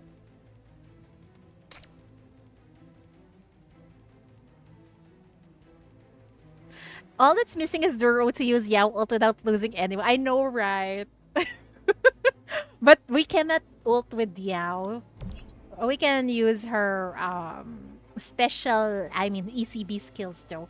Outside the porthole, the white plankton gather into the shape of a dolphin, playfully circling and dancing around the submarine.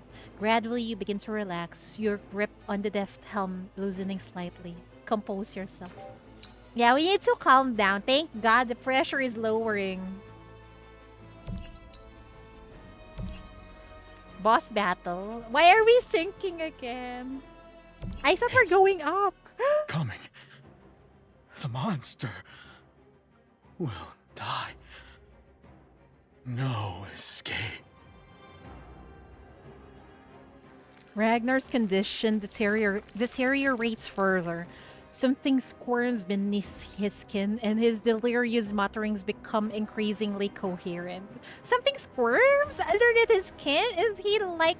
are those fucking worms? I don't know.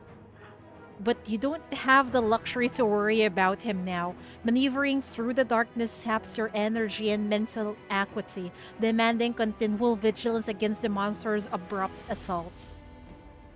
Never in your life have you wished so desperately for a vessel to move faster. Incoming. From the left.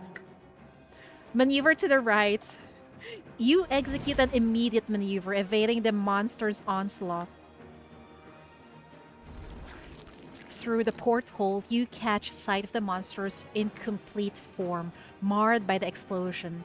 However, its fractured tentacles and mangled shape have not impeded its pursuit. If anything, the damage has rendered it even more fearsome.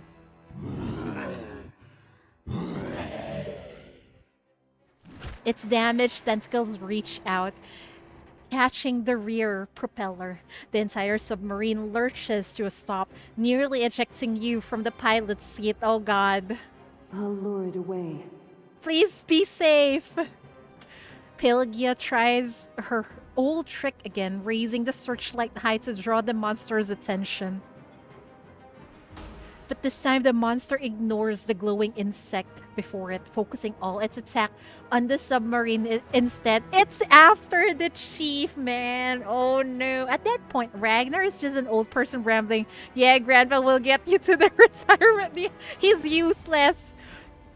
And it seems like he's really far too gone. He's just a dead weight in this submarine. With a bone-chilling screech of rending metal, one of the propellers is torn clean off as more tentacle coils around the submarine's stern. Oh god, we're doomed! The sub will be immobilized at this rate. Pylgia knows full well how dire the situation is. Realizing the monster won't target her, she opts for a more audacious approach, forsaking evasion and defense to mount a full-scale assault with her harpoon. With a single shot, the tiny harpoon severs a tentacle thicker than Pylgia's entire body from the submarine's tail fin. However, it's far from killing it. The monster has too many tentacles. This isn't working. We need to hit its vital point. However, the monster's body remains entirely shielded behind countless tentacles. There's no torpedo remaining, and Pylgia is no longer able to divert the monster's attention.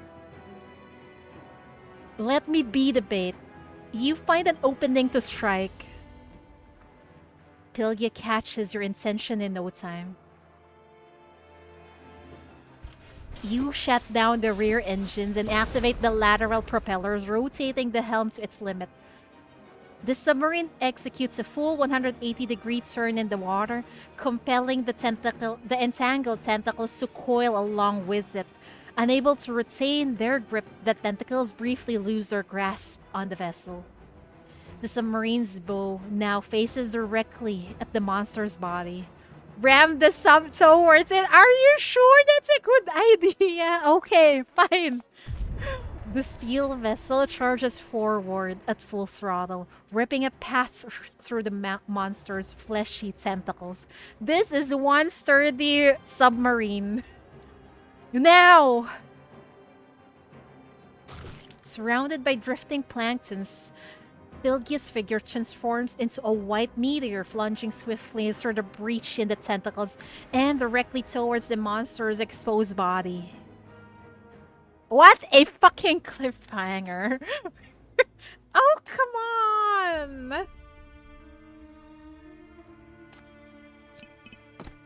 Oh boy. Oh boy. I don't have much to contribute on the front line. Ooh! The fuck is that?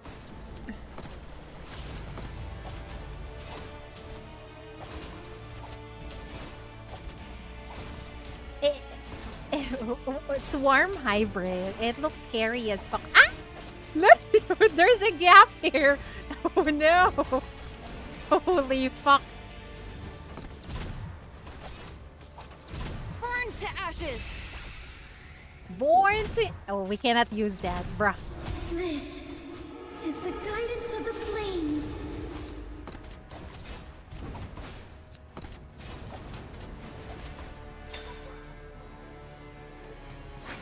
Did I also, in the past, incinerate them in the flames?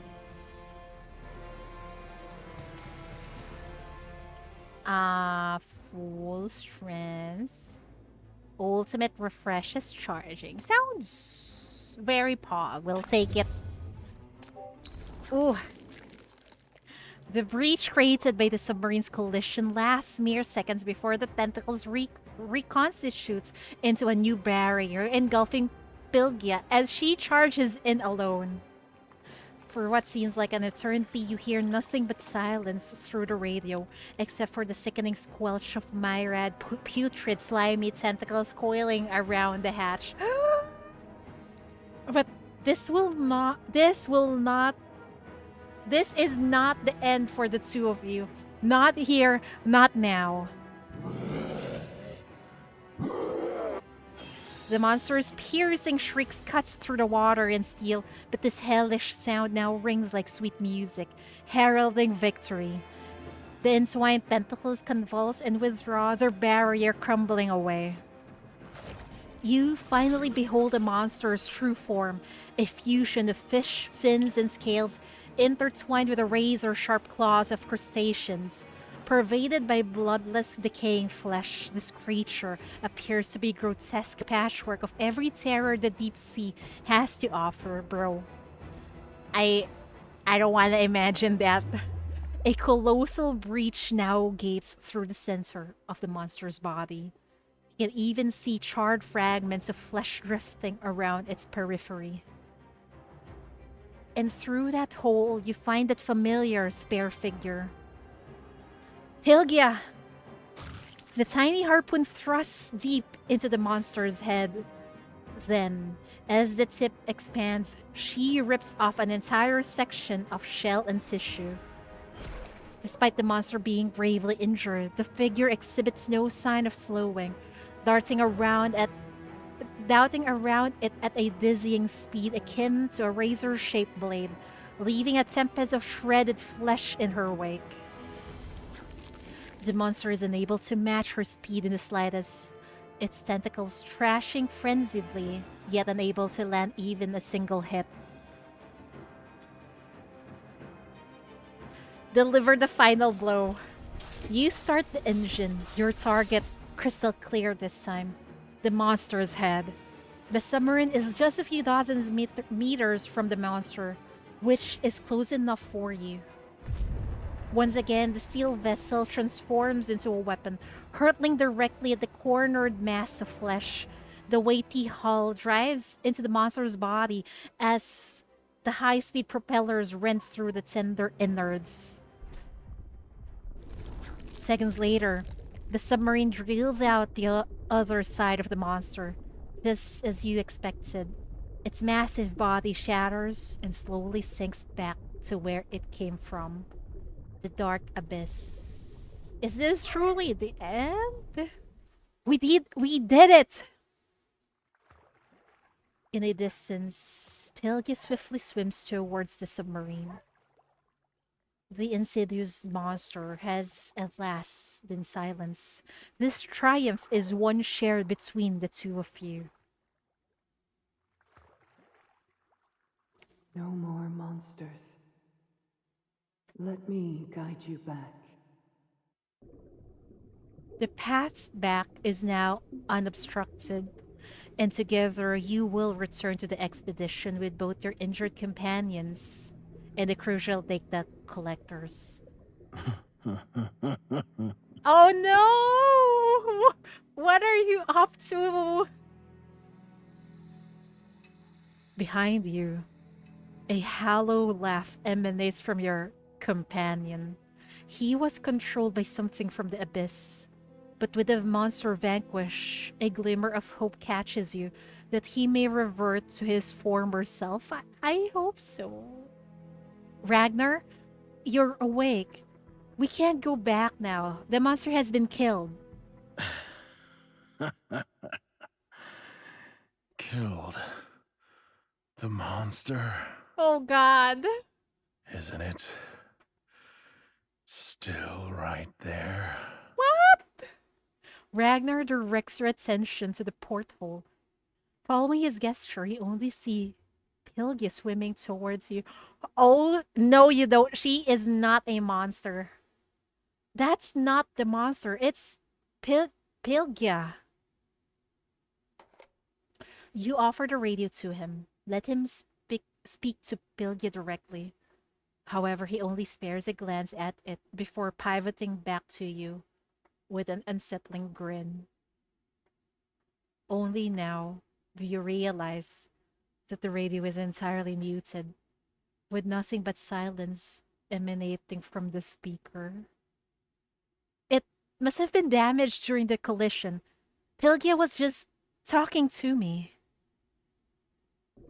Pylgia has returned to the submarine side, and through the glass you see that familiar figure. You turn back to Ragnar, gesturing toward her. Look, she's back. Don't... You freeze in place, your words faltering in your throat. Pylgia? I'm here. Everything's fine now. Is there anything wrong?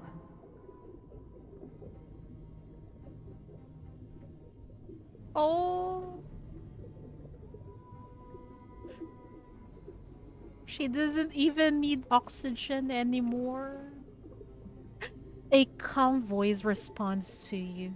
You stiffly turn your head.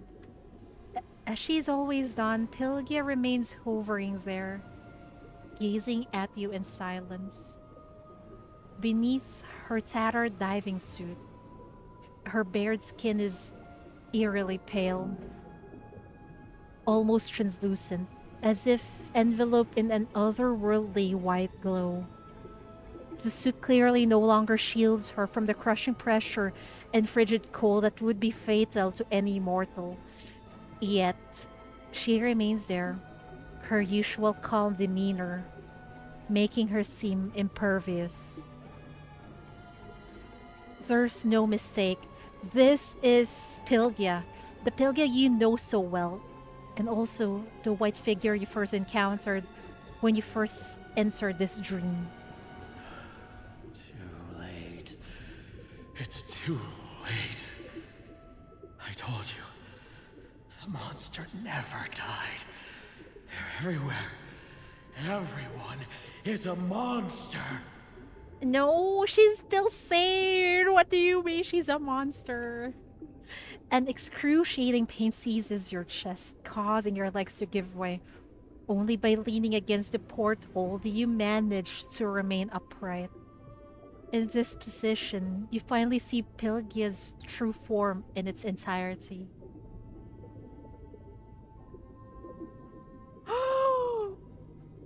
Beneath her human torso, several, how do you pronounce this? Chitinous tentacles munch like those of the monsters you killed, stretch down, disappearing into the darkness where your eyes cannot follow.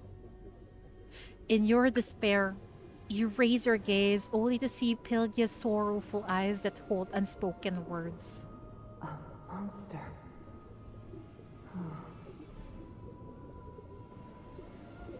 Pylgia can no longer be considered human by any measure. She has long since transformed into a monster. That dream was a forewarning. Everything you have done has been futile. From the very beginning, you were destined to fail in saving her. At the moment reality becomes clear, something within your mind abruptly fractures.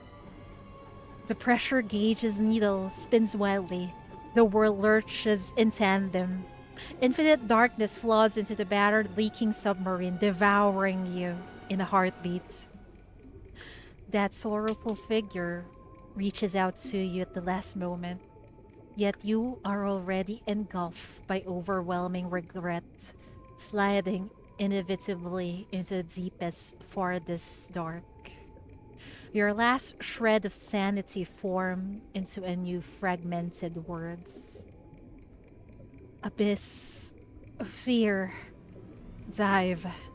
Soon, even this vestige of cognition is devoured. Your final recollection of reality is Ragnar's frenzied wails. Sinking! Sinking again! I knew there's no escape. We're all going to die here! Yeah, and it's your fucking fault. That's just too sad, man. She became Ursula, and now she's much hotter than Ursula. You are sinking, falling, plunging into the bottomless abyss, yet this fact is already beyond your perception. Keep sinking. Oh, what in the actual fuck are those? Of course, we're not going to touch that. You feel yourself sinking into the ocean. If you don't resist, you'll only plunge deeper. Yet, even if you struggle, you can't change what is about to happen. After all, how deep one can go into these dark waters has already been predetermined. As the darkness dissolves the submarine, you plunge into the cold, formless waters. You fail to save Pylgia and let her become a monster. The abyss has turned your pain and regret into a trap to drag you down into its depths. When did it all begin? Was it when the monster surrounded you? Or was it the moment you chose to dive deeper? Or perhaps was it the first day you set foot in the sea? I don't like that sentence. The first thing when so are you telling me the common factor here is because the chief was the guide of these explorers? That's why they become like that, are immortal sinners. I wonder if the chief is getting you. I mean, maybe before it was being used. She is being used by the illusory moon to lure these people down, down, and down. into the abyss, into more despair. Oh god. I don't think we need. What is this? Abyssal echo. Ah! You are but a grain of sand in the boundless chaos. You are now merely carried along by the currents, devoid of eyes, form, and all senses, powerless to stop this everlasting drift. You shouldn't even exist. How long has it been? Perhaps an eternity, or maybe just an instant. You cannot tell. For time has lost all meaning here, but then you stumble upon something. Unable to see it, you can only vaguely sense something breaking apart. Then abruptly, the world is illuminated once again. You finally have a clear view of where you are. An infinitely vast and desolate darkness. Yet, in certain places, distant and faint stars still exist. What is this place? What lies there? You are uncertain, but you yearn to find out the answer. However, stripped of form, you cannot steer your course. You are once again driven by chaos, drifting towards an uncharted horizon. In an imperceptible space behind you, an aged monocle shatters, dissolving into invisible dust. Whose monocle is that? Who? Why do I get the feeling that's what was her name? That's Drea's monocle. What was that? Does Drea have a monocle if I remember correctly? Eh? What are these? Ah. Deep in the abyss, blood-red light drenches your surroundings. The monsters you've created encircling and drag at you, yet you remain completely still. What do you mean, monsters we created? What is this? Is it a battle? Oh, oh, oh. Are we going to be okay? Oh no. Oh. There is nothing. No need to come along. I can handle it. We're going to be fine, right? Right? Right?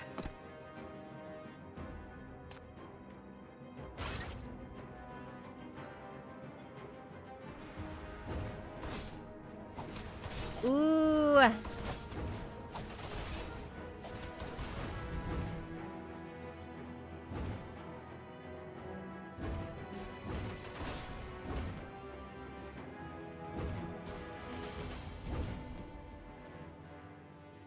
Ooh. Burn to ashes! Uh-oh. Burn to ashes! We cannot? Burn to ashes! Bro! Oh my fucking god. Too noisy. Quiet.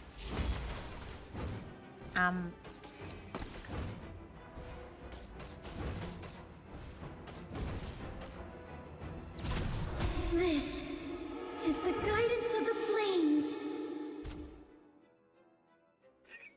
With Hestia, no mob can even dream to reach Chief.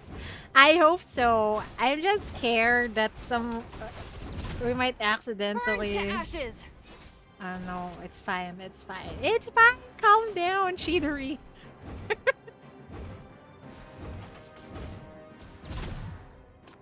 Too noisy. Quiet.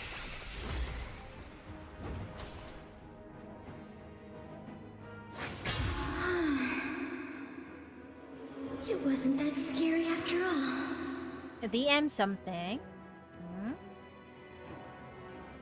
Wow. That looks amazing. Do we have an oath mechanics now in Nikkei?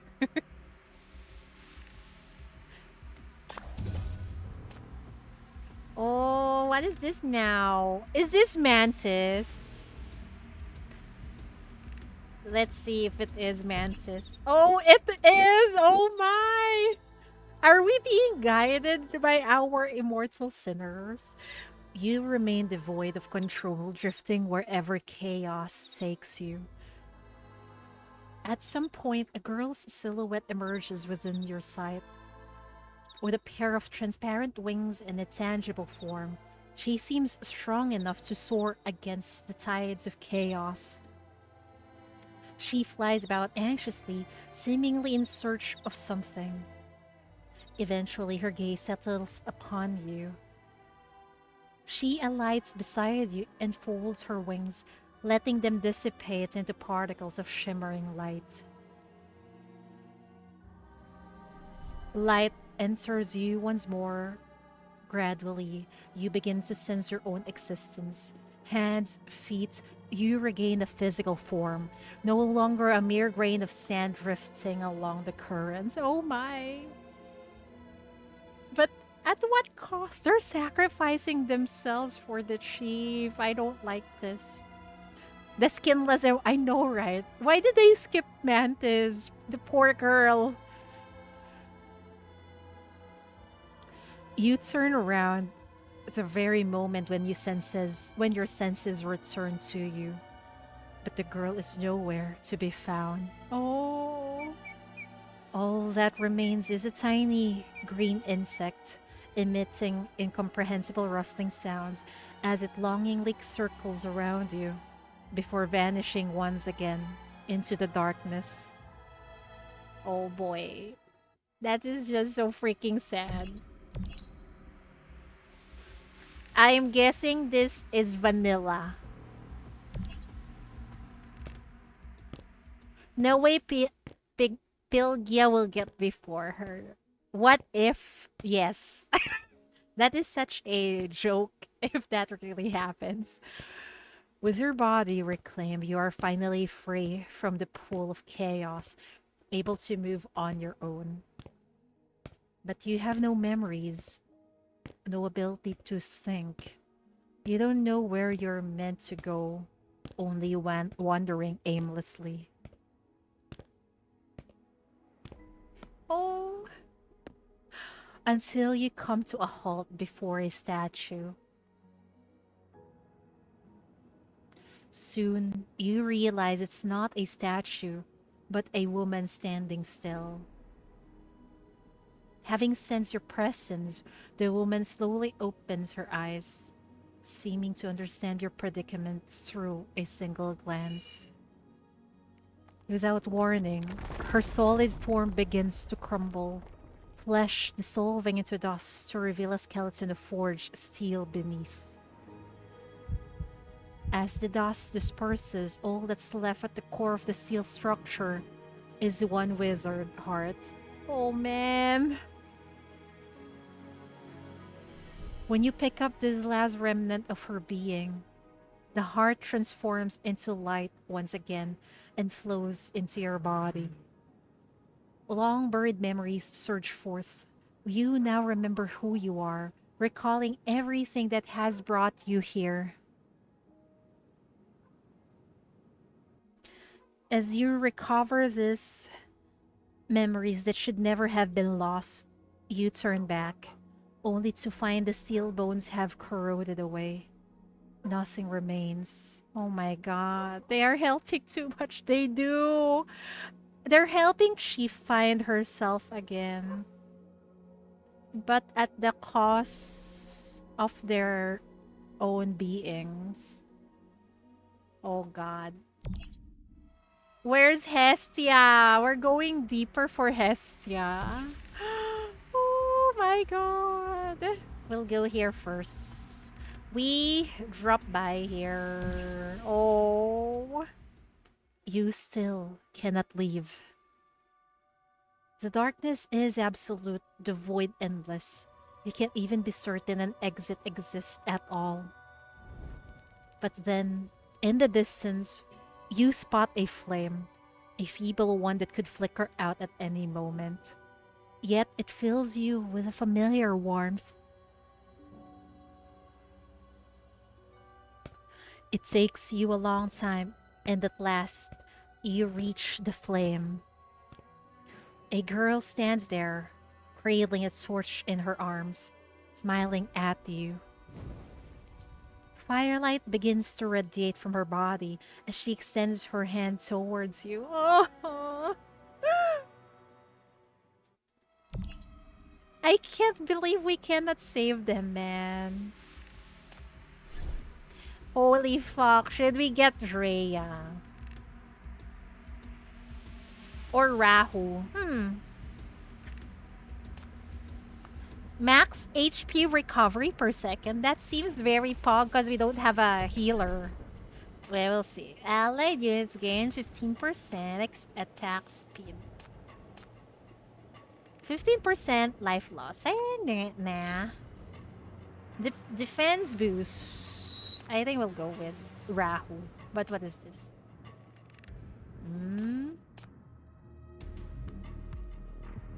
Yeah, we'll just go with Rahu.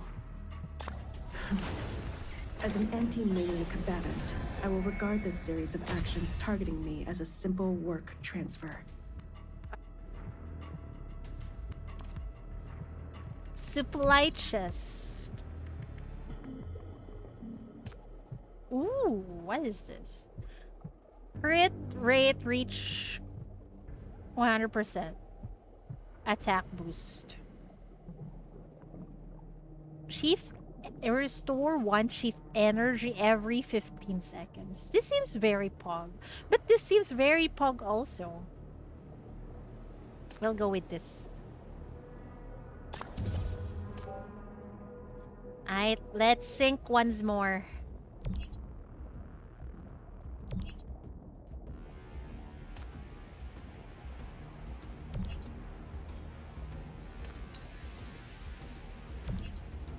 You feel yourself sinking into the ocean. If you don't resist, you'll only plunge deeper.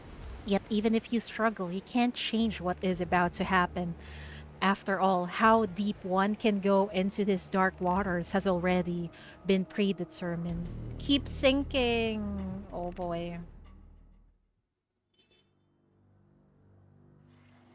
In this reality, as cold and dark as the deep sea, you slowly discern a colossal malevolent presence behind you. Lurking at the bottom of the abyss, its existence so overpowering that fear verges on palpable. Inexplicably, your memories resurface of your former companions of Pylgia. You fail to save her. You fail to save any of them. Your bitter regret manifests as tentacles entwining around your body and mind, attempting to drag you further into the depths. That is Chief's despair. She cannot save anyone. Is this what you want? You murmur the question, uncertain whether you are directing it towards yourself or the presence lurking at the bottom of the abyss. What the fuck? That's creepy. You hear a deep resonance, like meaningless jumbled whispers or the final breath of a dying being. It offers no answer to your question. How could it answer your question? From the very beginning, all it ever wanted has been to drag you deeper into the depths. In desperation, you gaze at the entrance of the abyss. It's now so distant that only a tiny speck of light remains. No, there's more than one speck of light. You struggle to lift your head, watching as the other light speck grows larger, traversing torrents of death and sorrow to reach your side. The exact scene that you once saw in a dream. Pylgia? Accompanied by echoes tinkling like wind chimes, luminous plankton emerge one by one, resembling stars strewn across the darkness, drawing you closer to you. Sino nasa ba? I think it's Bianca.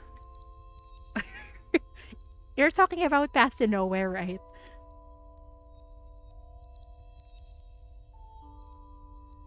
Pylgia? Is that you? Memories of her flood back to you, from the dream you had when you first came, to the initial distance between you at your first encounter, then to the trust and mutual reliance you forged while fighting alongside each other. Pasta somewhere. It's Bianca, Bianca. I'm not sure if Pylgia's banner is already over. It's either Pylgia or Bianca, if I remember correctly. She is your companion in what Shore referred to as your safety net in the dream. Regardless of the perils you encounter, she would always find and save you. Perhaps this is the memory etched into your very soul, as well as an inexorable fate intertwining you and them. Oh no. You reach out towards the luminous being, but upon the touch, a vision flashes through your mind. Hilgi's face, contorted and marred by the taint of the abyss. The truth hits you again. This fate brings not only meeting, but partings too. Unbearably painful partings. You refuse to accept this imminent parting, your body instinctively recoiling. As you flinch, the luminous beings that were approaching you freeze in their tracks. Time creeps by, and then a voice reaches your ears. You are scared. Did I frighten you? Because I am No! a monster. Chief, don't get frightened by Pylgia. Her voice sounds like it's not that corrupted, because it doesn't have these effects like the one with Drea Mantis and Vanilla and even Hestia. That voice bears deep sorrow and loneliness, echoing hollowly with an inhuman resonance that breaks your heart. No, I'm not scared of you. No matter what you've become, you're always part of the expedition. A cherished companion. My duty is to meet you all, to bring back lost hope and possibility. Every encounter has been meaningful, and they are all memories I hold dear. It's just, I'm afraid of losing you again, just like how I lost them. I'm not leaving. I'm still here. Though her voice still carries a hint of hesitation, the white beings no longer waver, approaching you once again. Follow me. I'll take you back to where you belong. Trust me. One more time. More white creatures emerge beside you, gliding through the water, showing you the way. I believe you. You no longer reject her kindness. Following the guidance of the luminous beings, you swim towards the surface.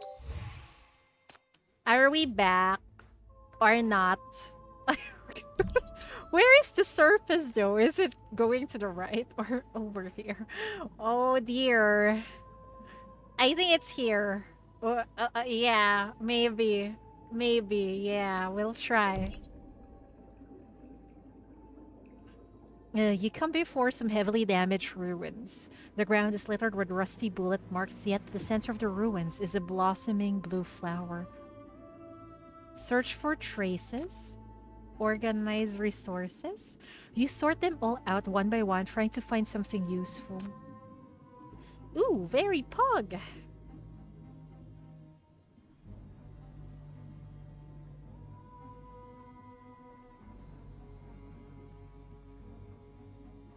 Maybe we'll go with this one.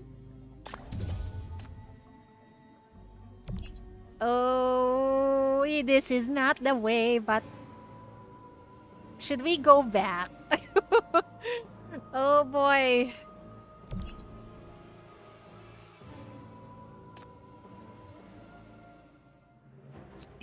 We go pew pew pew. Pew pew. Pew pew pew pew. Pew pew pew pew. I can eradicate any threat. Turn into ashes.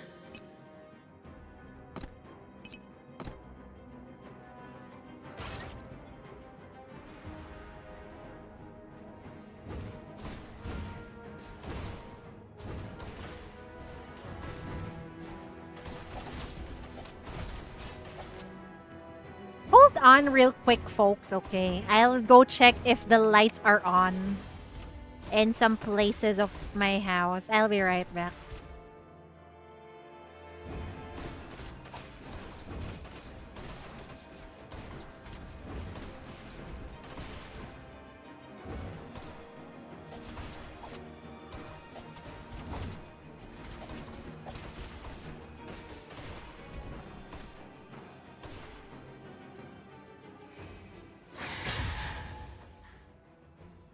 We can't linger. It's not safe here.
I'm back. Oh, my team didn't die. Great. Uh, burn damage.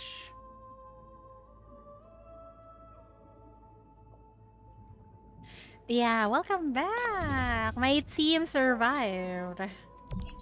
Oh, what the fuck was that? Um. Oh boy. Should we? Maybe we should grab that. Ah! What the actual fuck? Hi, Abesh. Welcome. Why are we back here? Eh?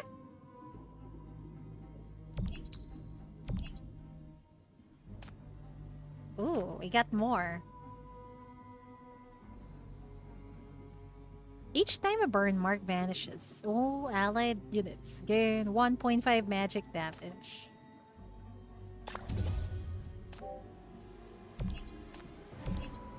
Uh...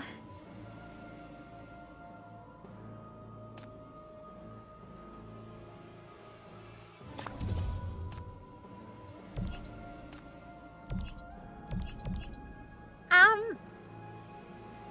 Farewell? We're saying goodbye? I don't like this. Oh no! With the luminous beings guiding your paths, the once terrifying darkness dissipates in their gentle light. You feel something warm pulling you gently. Your body moving toward the surface as your mind finally breaks free from chaos, returning to clarity. We're back at this steel again. When you realize it, you find yourself before a familiar stone slate. Only a few luminous beings remain beside you, beckoning you forward. You know that just a few steps ahead lies the exit, but We don't want to leave Pylgia behind. But you can't bring yourself to leave like this. Though the luminous creatures have been guiding you all the way, you still haven't seen Pylgia herself, your precious companion. Search for Pylgia. You refuse to accept an unspoken farewell. Looking back, you see specks of white light marking your path, forming a faint trail. Could she be hiding at the other end? What in the actual fuck is that? After what feels like an eternity, you find her at the path's end. Pylgia, now covered in barnacles and appendages, hiding in the depths of the shadows. She senses your presence. A brief glimmer of light flashes across her pale pupils, only to fade away instantly. Why are you here? We want to take you back. She remains shrouded in darkness, seemingly attempting to hide her long, mutated form. Go back. Just follow the light to leave. Go back to everyone else. What is that? She have turned into... she's been infected by the illusory moon and the mania, and now she's a monster. But the chief wants to save her, but we just can't. Every time we go to this place, we just cannot save the sinners here. You have fulfilled your duty. There's nothing left here worth staying for. No, you're still here. No. You shake your head, taking several steps closer. You're still here. How can I just leave? She lifts her face. One so pale it borders on translucence. Her bloodless lips slowly parting. After a long silence, however, only a few words slip out. But I've become like this. Are you not afraid? No. I'm not.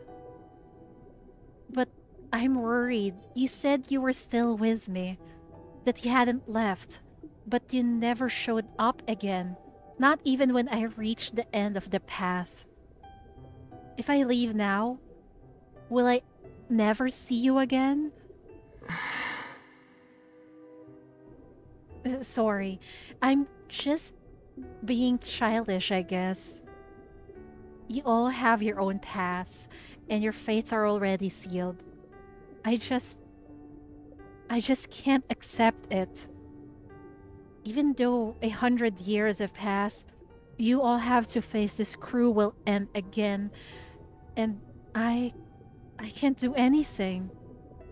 I'm just a bystander, just a child to keep sacrificing your lives to save.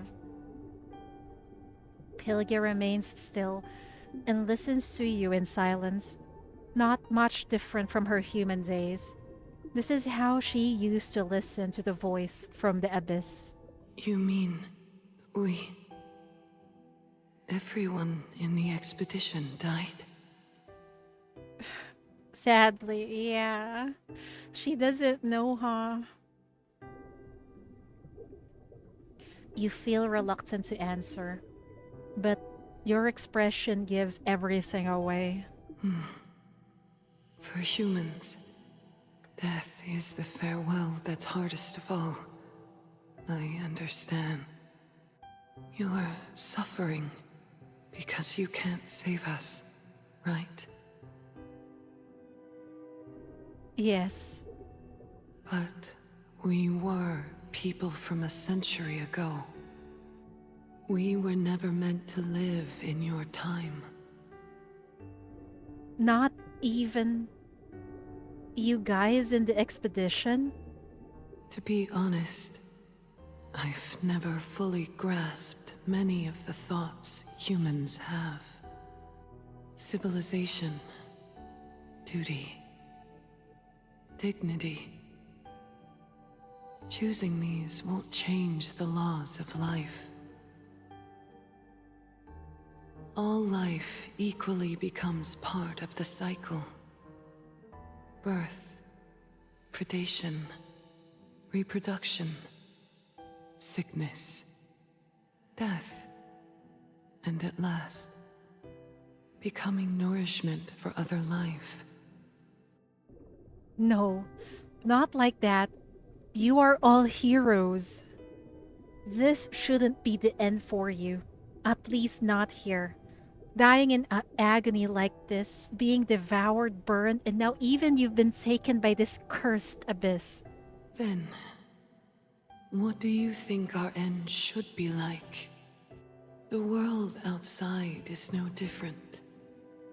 When the disaster strikes, everyone must fight with all they have just to survive. Oh my god, she's Some right. had already changed, even before joining the expedition or entering this death area. You mean... Yes. From the very beginning, I could feel that I was different from others.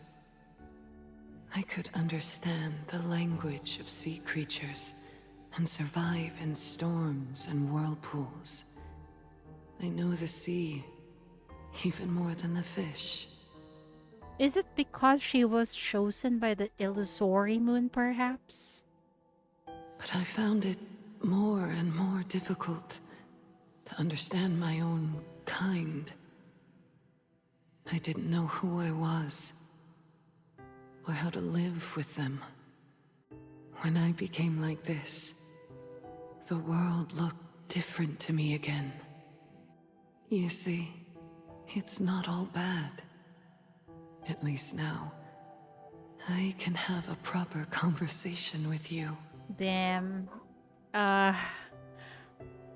least she can see a silver lining, right? Amid all of this tragedy. You recall your initial encounter with Pylgia. Back then, she always maintained a distance from her companions, never initiating conversations. Just as she says, only after being contaminated by mania and losing her human side, she has at last unburdened herself of inner turmoil, capable of accepting her true self and expressing who she truly is. But mania, this power is twisted, different from naturally formed life. It is different, indeed. No dead human should be able to talk to another soul after 100 years, right? Perhaps humans after nightfall are changed by what you call mania. Oh. And have found a new path of evolution.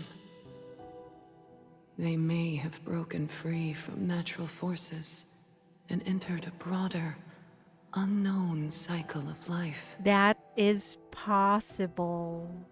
So are you telling me the sinners are actually the evolution of humanity? And yet in this city we put them behind bars? Oh my god. Whether it is me or the other members of the expedition, we make our choice by our own will, becoming the next form of life. Our consciousness hasn't faded. We're still doing what we find meaningful. From this perspective, we never truly die. It feels like their consciousness is trapped forever in the illusory moon, probably living their expedition days over and over again, huh? That's really tragic. But Nonetheless, it seems like Pylgia is quite optimistic, even though she knows that she's been trapped here. Pylgia gazes into the distance, her pale eyes gleaming with light. Like me, they have been here all along, hoping to be your strength rather than a source of guilt, given our destined parting.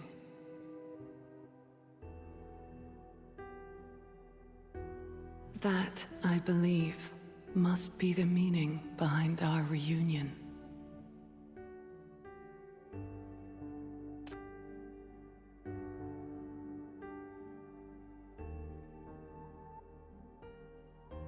The meaning of every reunion with these immortal sinners is for them to be the chief's strength.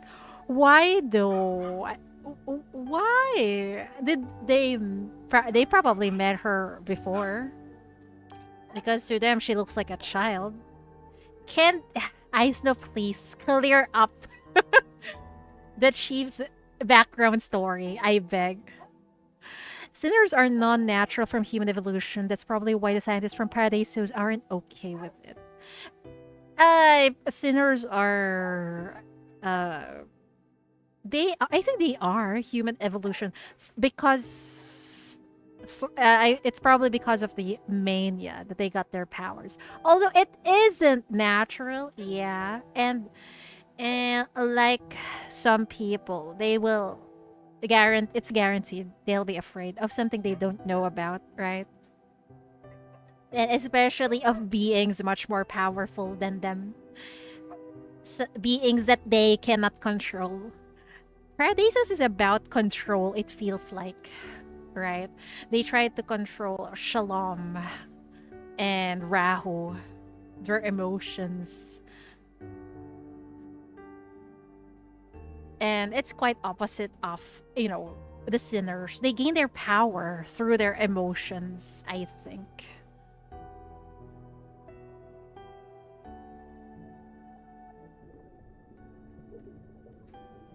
With Pylgia's words, you close your eyes as memories of all the encounters surge forth.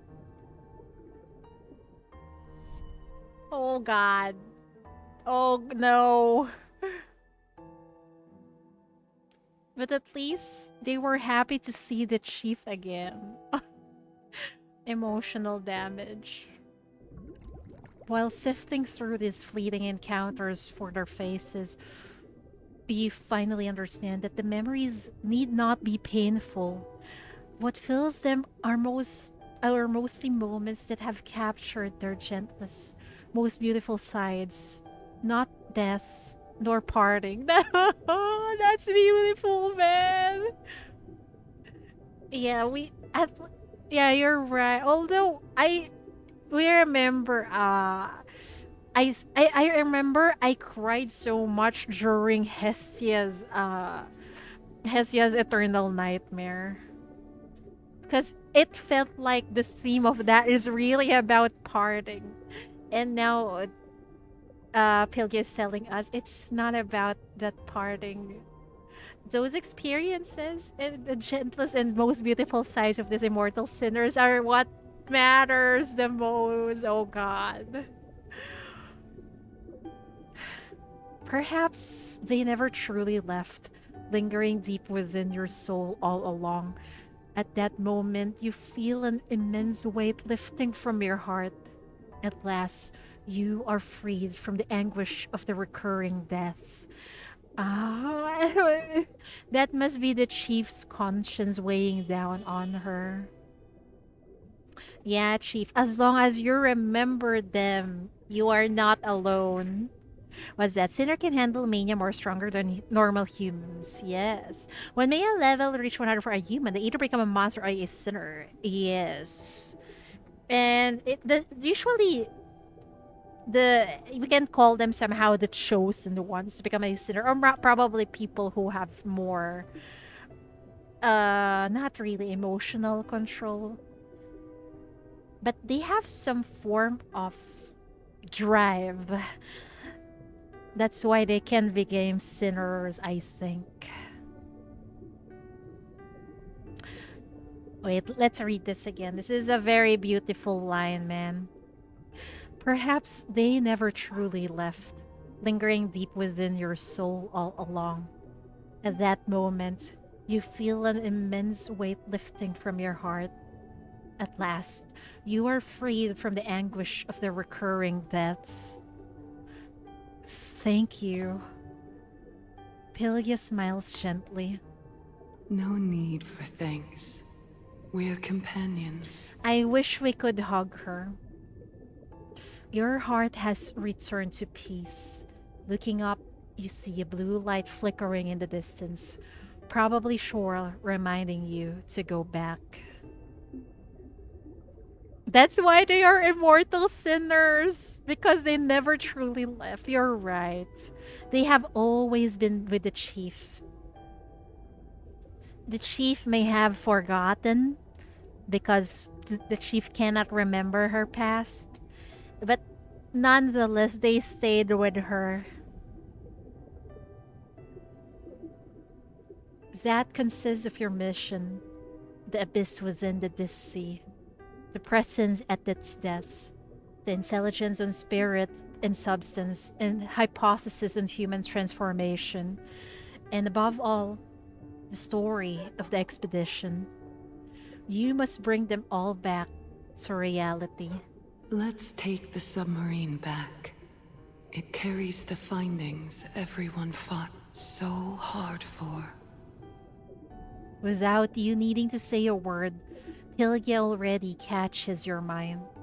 It's time. I'll see you off. You know what? Even though we know we should end things with a smile, this is still really sad. Yeah, it feels so sad to leave them behind. In a shared comprehension, neither of you utters another word. You both harbor the same wish, that this farewell could wait just a little longer. Man, you feel yourself sinking into the ocean. If you don't resist, you only plunge deeper. Yet, even if you struggle, you can't change what is about to happen. After all, how deep one can go into these dark waters has already been predetermined. What now? Earlier, it was already so peaceful. You return to the submarine. Everything feels so familiar. The scarred hull, the pressure gauge, and Ragnar still unconscious beside you. The submarine's power system is completely dead, but Pylgia remains outside the porthole, guiding countless white planktons to carry you upward. As you draw closer to the surface, the long-dead radio mysteriously crackles back to life. This is... Please respond. Repeat, this is... Please answer. Rag, Vale, do you copy? Rescue is coming your... Whether owing to the distance or another interference, the voice on the radio emerges urgent yet fragmented, laden with static. Nonetheless, you discern some crucial information. Pylgia, did you hear that? It's the expedition. They're looking for you. I heard it. Suddenly you notice that the submarine's ascent begins to slow. Uh-oh. The water churns violently as though attempting to prevent something from passing. Your fears and anguish have already been soothed, so you know that the obstruction does not stem from this battered submarine. Why did LD player sounded earlier? That's weird. That leaves only one possibility. Its voice, yes, it is very pog, but there's still a lot of lines for me to read. Look at Pylgia.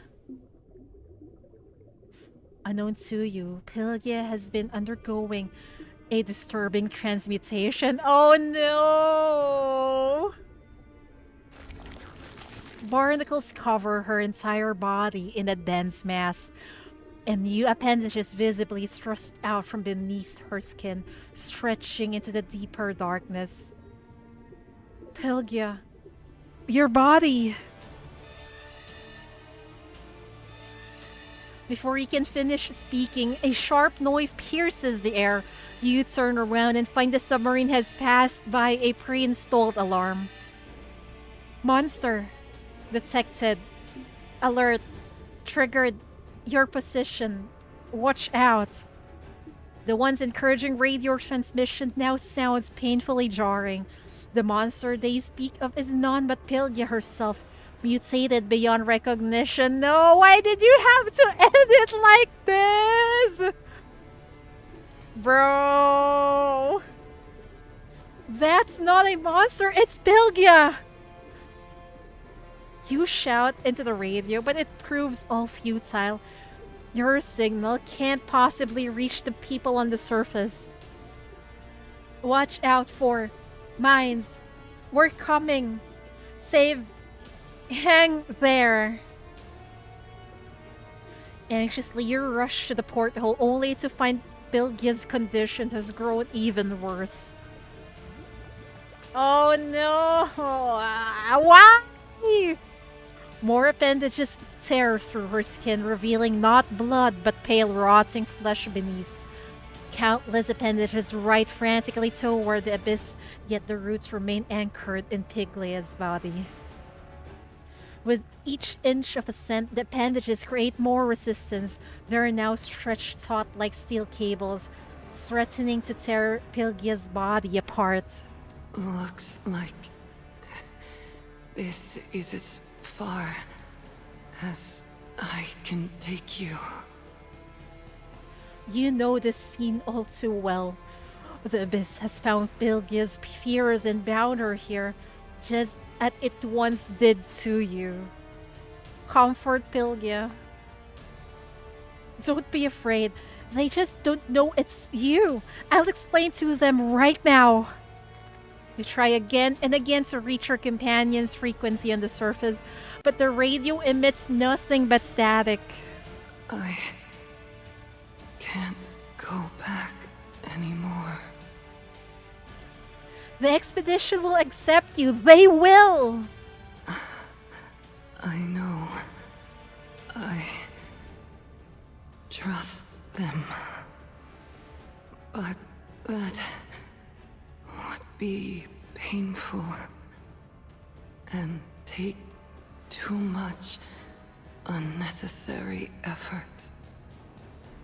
They would set aside missions more valuable than life itself to care for me. No! To cure me. Don't lose hope. Oh my god. That's not what I want. She's so selfless, man. She prioritizes the mission and other people than herself. Bruh. Pylgia's body has been stretched to its absolute limits, unable to rise even an inch further. She keeps her promise, escorting you until the very end. However, eventually, she ceases her struggle, descending into the abyss like a kite bereft of its only thread. Oh god. Go. Bring Ragnar and the Collectors back to them. Go back to them. Before you can utter a word, Pylgia expends her final vestige of strength to give the sub a tender push. Oh god. Watching as Pylgia drifts further and further away, you desperately wrestle with the helm in futile attempts to reach her. But the battle-worn submarine has long since stopped responding to your commands. As the entrance to the abyss slowly seals off, she fades into the darkness along with the countless appendages writhing around her. No, Pylgia! You cannot accept this, but as the abyss closes, the entire sea trembles. The depths where Pylgia is now sealed have become forever beyond reach. The turbulence carries nameless emotions that wash over your consciousness. Foreign memories surface endlessly, feeling as real as your own experiences.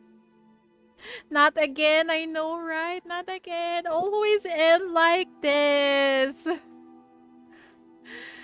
In this torrent of lost memories, you gradually drift away from yourself. Fuck, man.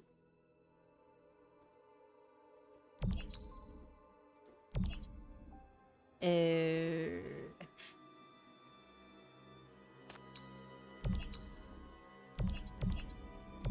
Oh, oh, what is? Whose memory is this? Did you sneak off to the beach again? How many times do I have to tell you? The sea isn't safe right now. Why can't you just listen? This is probably Pylgia's mom, huh? Me looking at Ragnar with Devi's intent, knowing it was all his fault. I know, right? If only he didn't pursue. If only he prioritized the life of his team, everyone would have survived this. That fucker. Don't tell me he survived. I don't know. Because in the dream, the chief was with him in the sub. Do you think he survived?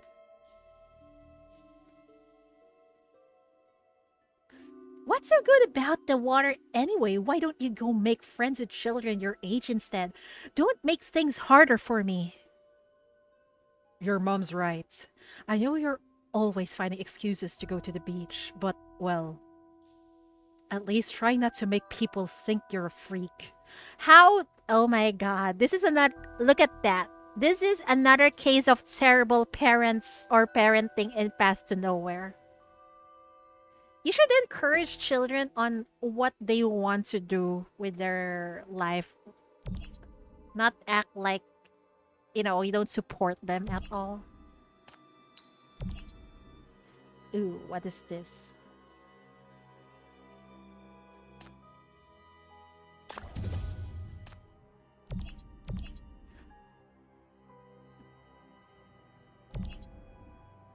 Once this mission's over, I'm gonna quit. You're leaving too? The young diver overhears her companion's conversation when she walks past a corner of the cabin. Yeah, I understand. This job is tough as nails. The disaster escalates every darn year. I'm not even sure how much longer I can keep going myself. But come to think of it, what's the plan afterward? I mean, yeah, this gig is risky, but it pays well. Don't you have 2 kids counting on you? Dunno. I'll just wing it. Wish I had Pylgia's talents. Unaware that the very person they're discussing is nearby, they continue their conversation with bitter smiles. Yeah, I hear ya. Just a few years in the job, and she's already outshining us old-timers at such a young age. Quite quiet as a mouse on land, but underwater, she's quicker and sharper than the lot of us. Sometimes I swear she's not quite like a human, right? Hey, you're the one who said it. Don't pin this on me if anyone hears. Their voices fade into the distance, but the young diver remains rooted to the spot, lingering there for a long time.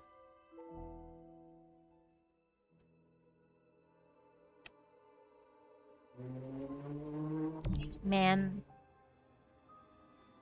Pylgia doesn't have a very good upbringing, I think. Probably the reason why she acts weirdly is because her parents probably have not shown her a lot of love. And even her companions at work are like that to her. Holy fuck. Chief and Pylgia living a traumatic experience. Ragnar after gaslighting everyone the whole time. I know, right? How dare he? He's just sleeping peacefully while Chief and Pylgia are getting tormented. How's the mission going? Do you need more hands? An expedition member stops the young diver with genuine concern on her face, but she just stands there, seemingly struggling to find the proper response. The contamination in these waters is getting out of hand, and there are monsters popping up all over the place lately. We're all just worried about you, you know. I know. Alright, you're a stubborn one, aren't you? I get it. You're a pro underwater and all, but you should know that it's usually the best swimmers who end up drowning. You skipped your routine checkup with Dr. Banyan, right? You're well aware of what's happening with the rest of the crew on this expedition. These missions keep you away for weeks at a time. I'm afraid one day I'll see you again and not even recognize who you are anymore. The senior colleague trails off awkwardly, catching herself. Never mind. I'm the one being totally blunt, rambling on about all this dreary stuff. Remember, if you need any help, tell us right away. I know. Man. Above the abyss, beside the white planktons. Wait, we already did do that. We'll recover. Okay.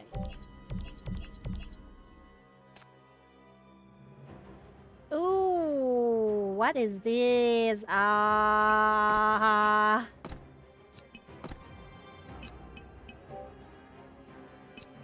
No need to come along. I can handle it.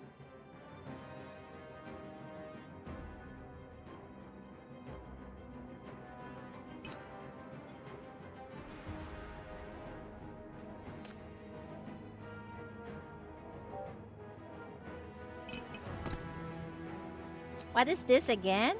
Ah.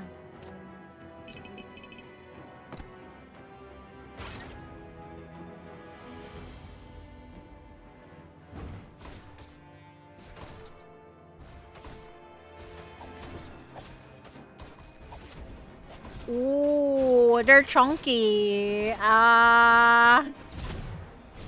This is the guidance of the flames.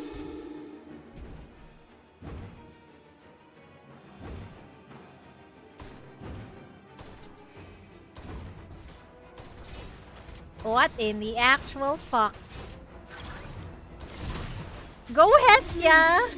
Is the guidance of the flames. We believe in you! What in the actual fuck? Too noisy. Quiet. Time to die.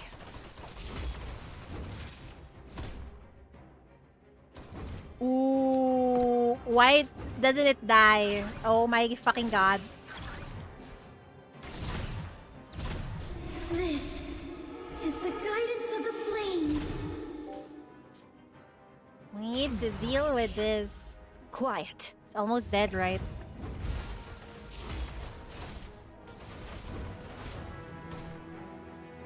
Ooh. What the? This is the guidance of the flames.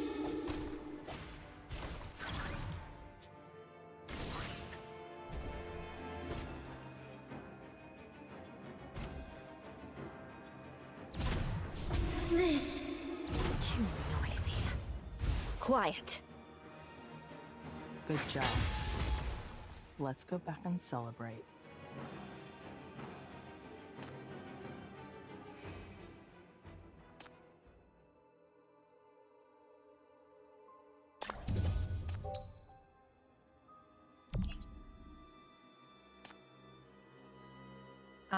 After an after an indeterminate passing of time, the currents finally subside. Light once again filters through the porthole as you breach the surface.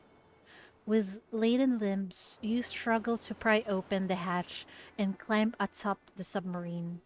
Scanning your surroundings. You know, I'm surprised the submarine managed to survive all those beating.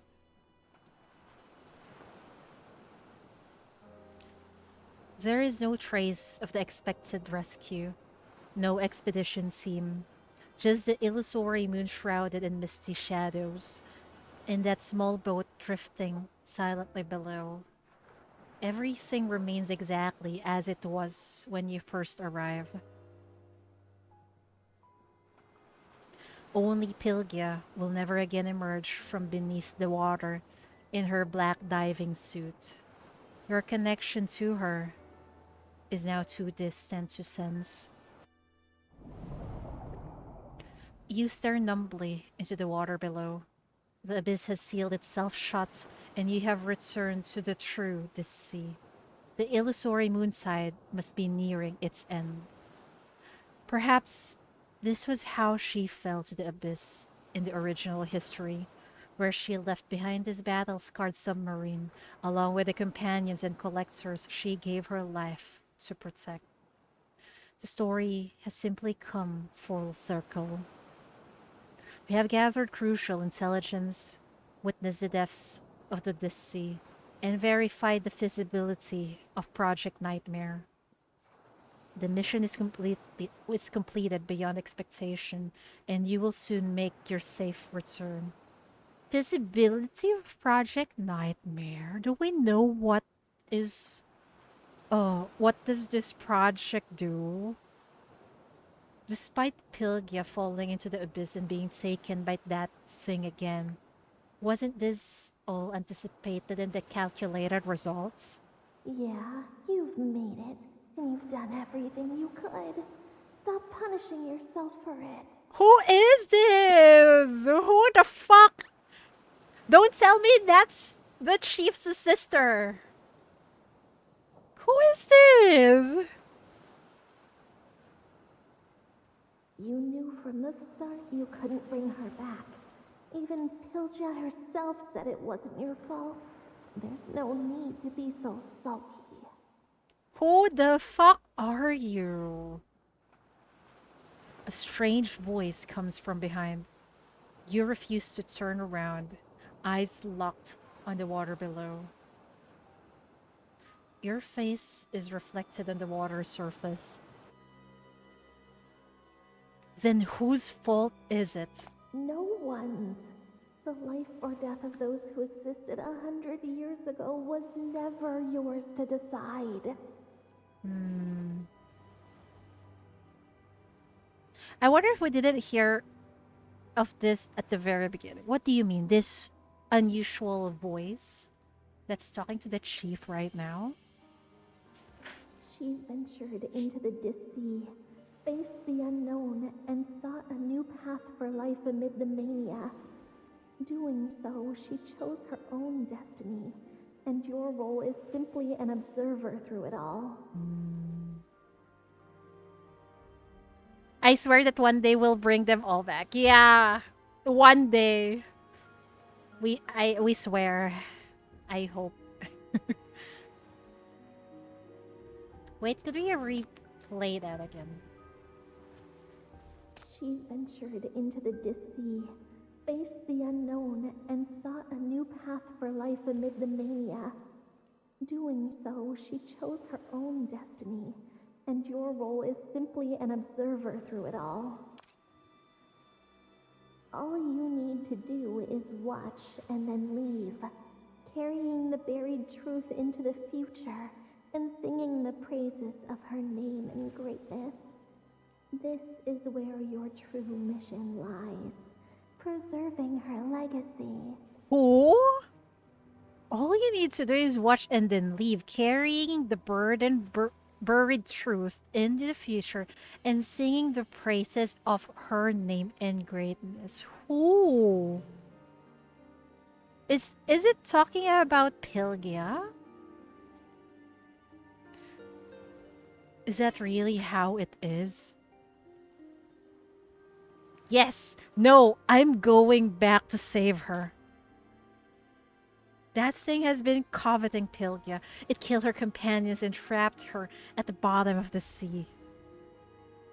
I've seen far too much of things like that, and I know too well of its wicked intentions. It plans to trick her, corrupt her, torture her. It will destroy Pylgia, then mock the insignificance of her very existence, right? I'm not accepting it. I can't let her suffer like this. Not accepting it? Why? What gives you the right? Who really is this? This is not the original chief of, voice of the chief, right? Is this our sister, perhaps? You know she chose to stay. It's her own accord. It's the younger chief's voice. The words hit you like a powerful blow, leaving your mind reeling. What give us the right? We're here and we're trying our best to save them.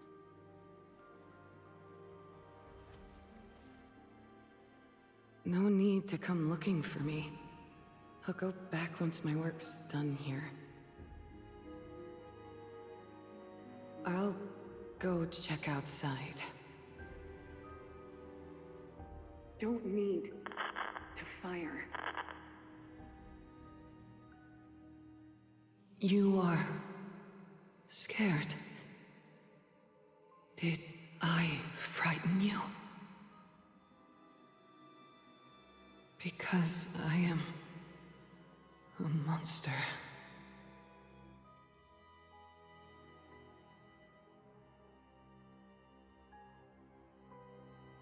She was always quiet, struggling to fit in with crowds, avoiding others' gazes. Even when her uniqueness was labeled as abnormal, she couldn't defend herself. She didn't even know how to speak out. Afraid of rejection, concerned about burdening others, she had no choice but to hide her abilities. Yet each time she denied to accept herself, it was only a reminder to herself. See? You really are a monster. Shut up! She is not a monster. Wasn't she so pitiful? Is this the illusory moon, perhaps? Talking to us. Shut up. She's content to stay, even though it means becoming a monster. There in the abyss, she no longer has to worry about others' judgment or feel lost. Pylgia has made peace with the monster she sees in herself. The abyss accepts her, giving her freedom. In this rescue of yours, where would you take her? What would you turn her into? Would you force her back to normal? No, we will accept her on what she really is. No, that's not how it is. This is not what you want. Then, what do you want? Your sight is tinged red, your ears echoing with a deafening buzz. The underwater illusion grows murky as you resist its tempting whispers, and another voice begins to take hold of your mind. I'm going. I must go. Yeah, you're just so stubborn, arrogant, and full of yourself. But you're nothing here. The abyss belongs to it. Without Pylgia, you can't dive any deeper, and the entrance to the abyss is completely sealed. There's no way forward. Where do you think you can go to save her? I know where to find it. A blue light flickers by, a warning, but you choose to ignore it. Something shatters at the brink of your consciousness, and your perceptions grow increasingly sharp, as if breaking free from an eggshell to breathe for the first time. What just happened?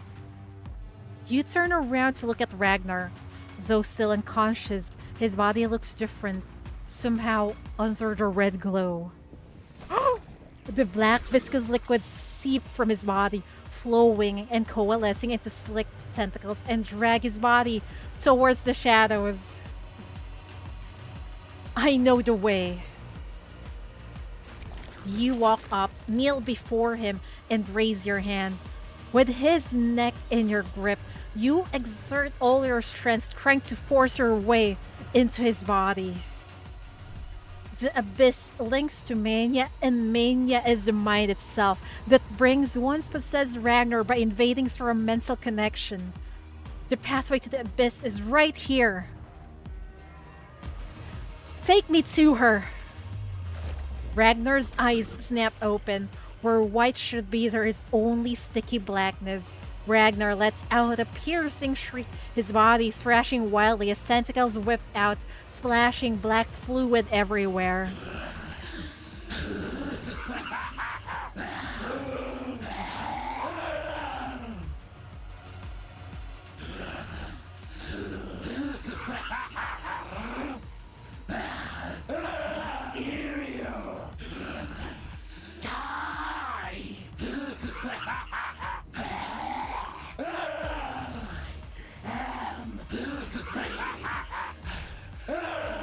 Did it called the chief inferior? What the fuck? I don't know how it connects, but isn't the chief like a defaulted, I mean, a product or an experiment that is somehow broken, or there's a defect? I wonder why it, or how it connects to that.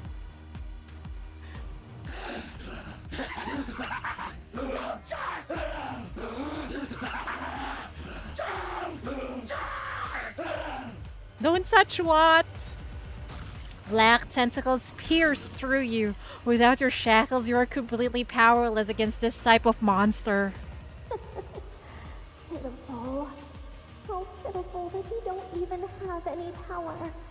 You've been coddled too much. Weak and delicate. You can't even push open a door, let alone reach the thing. You only dared to barge in when cowering under the blue light with all connections cut off.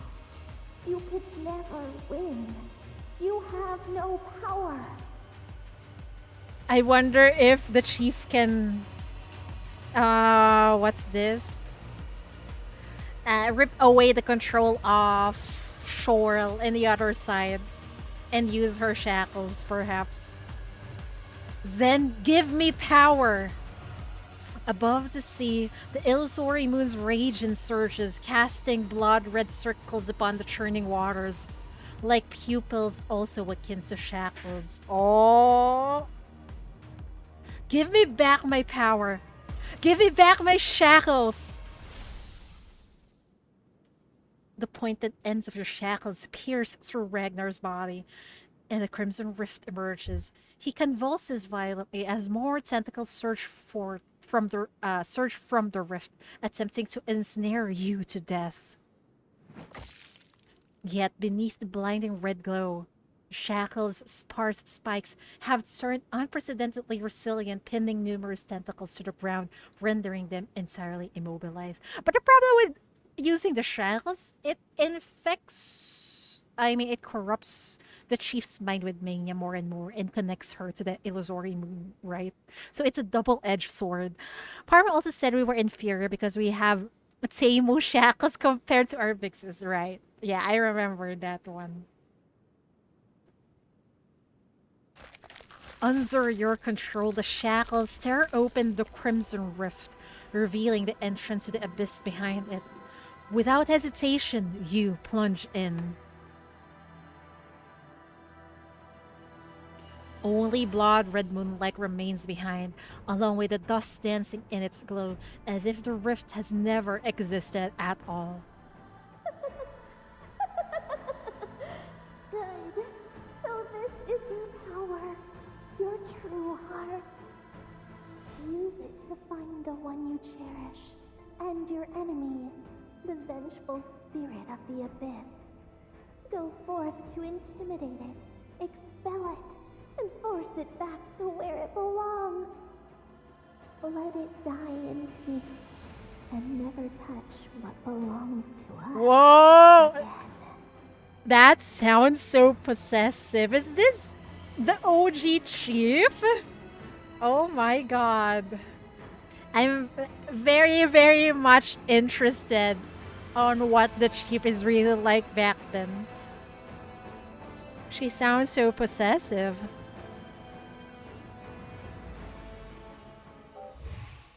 We also know that we woke up weakened because before we could use our shackles and sight limited as to touch now. Ah. Yeah, now we the chief needs to touch, right? Recruit. Eh. Maybe Catholic. Oh, Duro is here. Good to see you're well, Chief.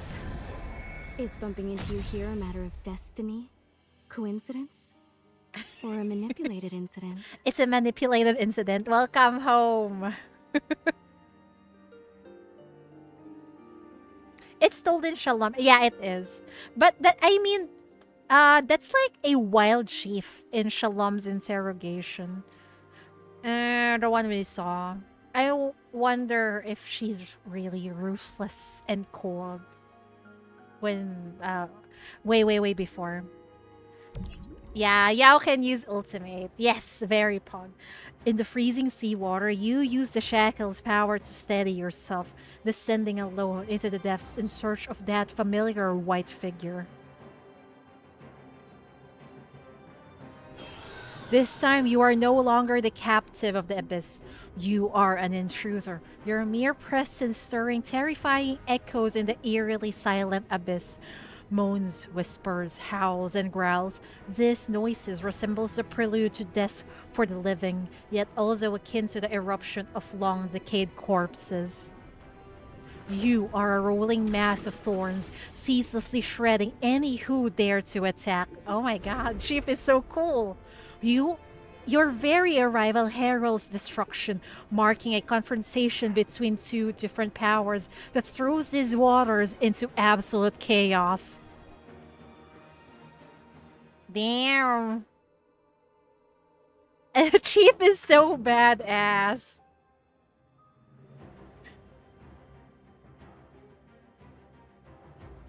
Chief so badass. Oh lordy.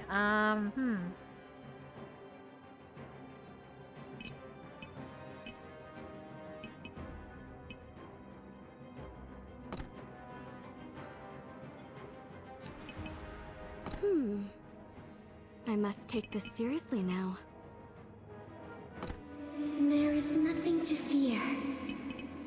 I'm here to show you the way.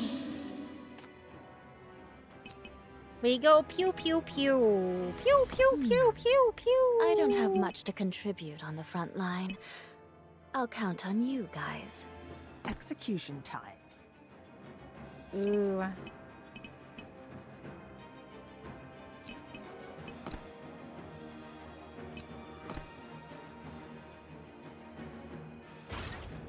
Oops.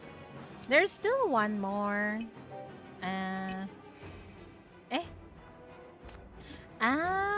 Right. Forgot about this.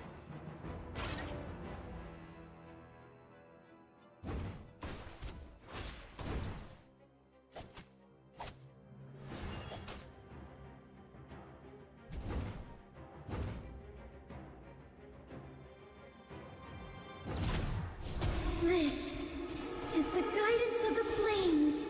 You know, even if Yao cannot burst, she's still doing so well. Since this is an easy eternal nightmare. Too noisy. Quiet. This is the guidance of the flames.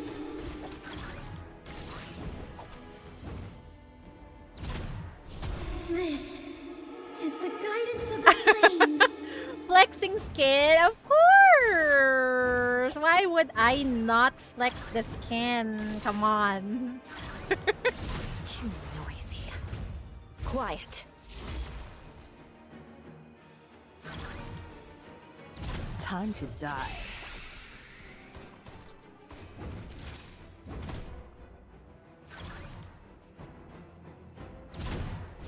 This is the guidance of the flame. Time to die. This is the guidance of... Will you get the next Shalom skin? Let me think about it. If I have enough money, sure. Sure, I will.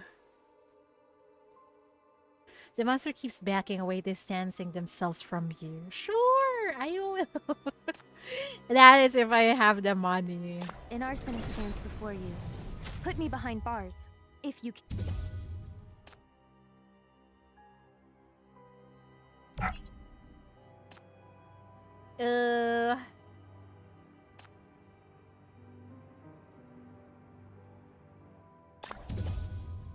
Is it long?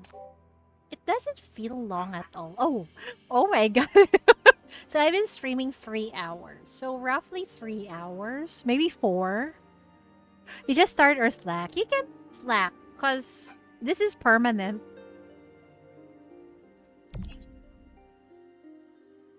But the story is so good.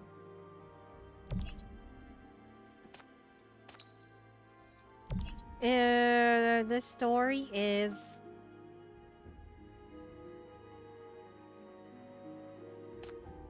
It's at the beginning, it's already at the seat of your edge, at the edge of your seat action.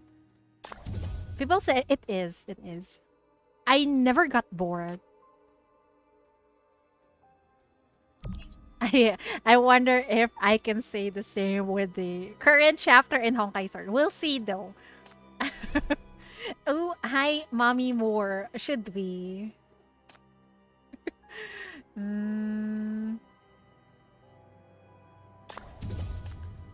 We don't have enough, so never mind. What is this? Take extra damage. We'll take that. Bye.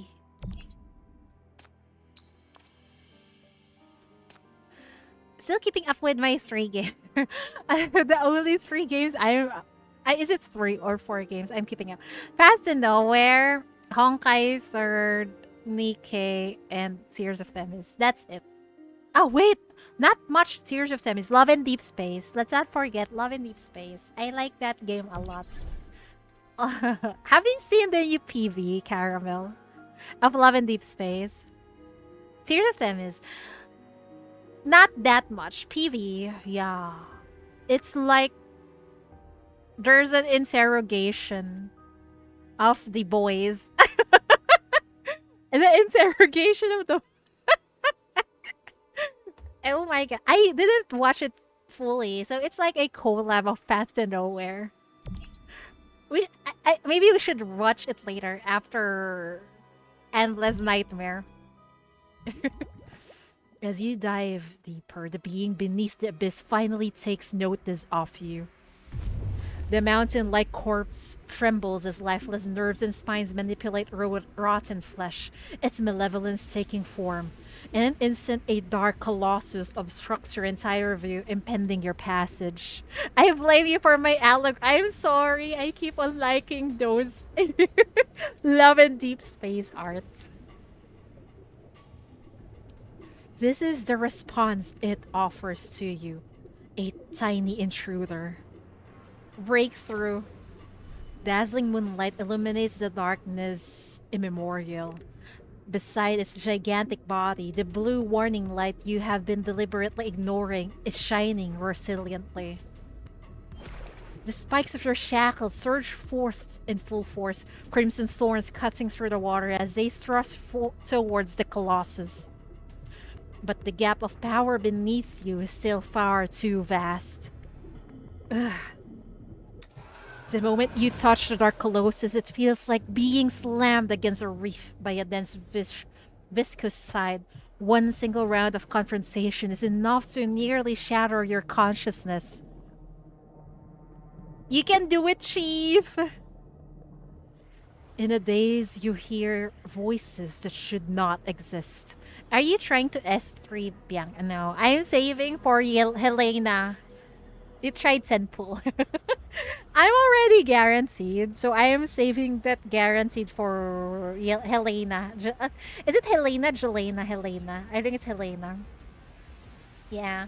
Praying we get S1. In a daze, you hear voices that should not exist. Get away! Get away! Monster! Behind me! You never wanted to die. Countless agonized wailing faces emerge on its body. Among them, you recognize some familiar faces. Oh God! No escape. Once you've come here, there's no leaving. It will find you. Everyone will meet their end. My God, this dude is still annoying as ever.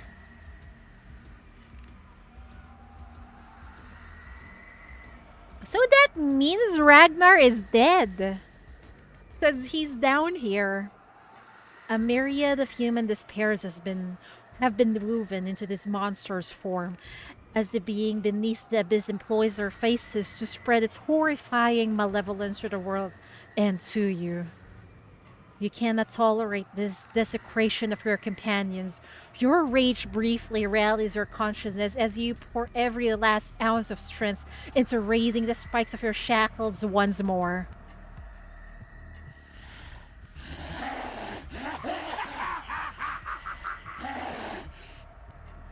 Wow, Path to Nowhere at it again with the creepy sound effects. All faces flow as one, their features melting into black ooze, releasing a deafening shriek. The shriek shatters every attack from your shackles as endless chaos floods into your empty vessel. At the next moment, darkness tears you into fragments. You have lost. This is Abyss's territory. The moment you regain a fraction of power, you walk right into its trap. Your ignorant defiance earning nothing but its nonchalant glance. What's truly pathetic is that you couldn't even endure its mildest counterattack. Sag, you're so weak, man. Haven't done Mir. Same here, Caramel. I only done Dreya's. I haven't done the other Immortals.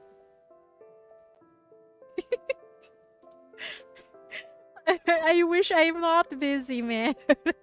So I could read through this. The Libram is pretty though. It is. It looks amazing. In the deep sea, darkness coalesces into contorted human silhouettes, encircling and gradually closing in on the lone lingering crimson light.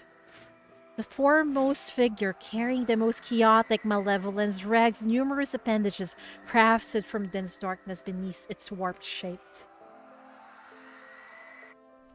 A mere touch would suffice to utterly obliterate your consciousness. However, for some inexplicable reason, the figure comes to a halt, like a dam teetering on the brink of collapse, restraining the tide of darkness behind it. Is that you, Pylgia? Why did you come back? Oh no, her voice sounds more corrupted. We were trying to save you. You are long past the point of resistance. At this moment, any action is deprived of its meaning. Your only remaining option is to answer the dark figure's question. Right. Why? Why did you come back? For Pylgia. Why? The figure asked again as black tides wash over it repeatedly. You hear something breaking. She doesn't need salvation. She does, and we will save her. Corrupted lady's hot, of course. Yeah, you're just so stubborn, arrogant, and full of yourself.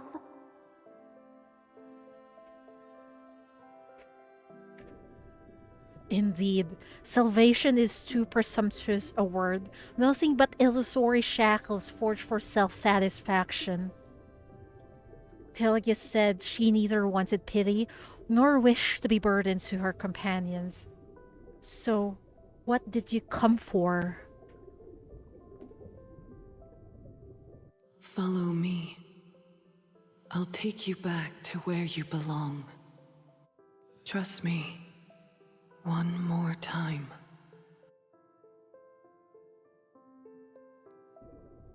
The crimson light flickers within the dark side as your consciousness is peeled away, layer by layer. The last thorns protecting you crumble to dust. In your consciousness, only one pure, blazing emotion remains burning, a feeling far less weighty than salvation, simpler than duty or mission. I just want to see her one more time. Emotional damage. We want to see her one more time. Suddenly, specks of white light appear in the dark tide.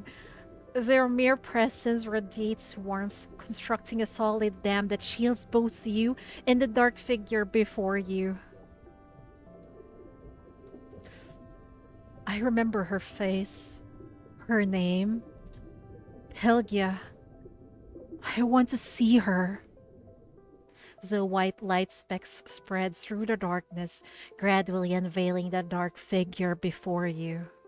Is this really worth it? Of course!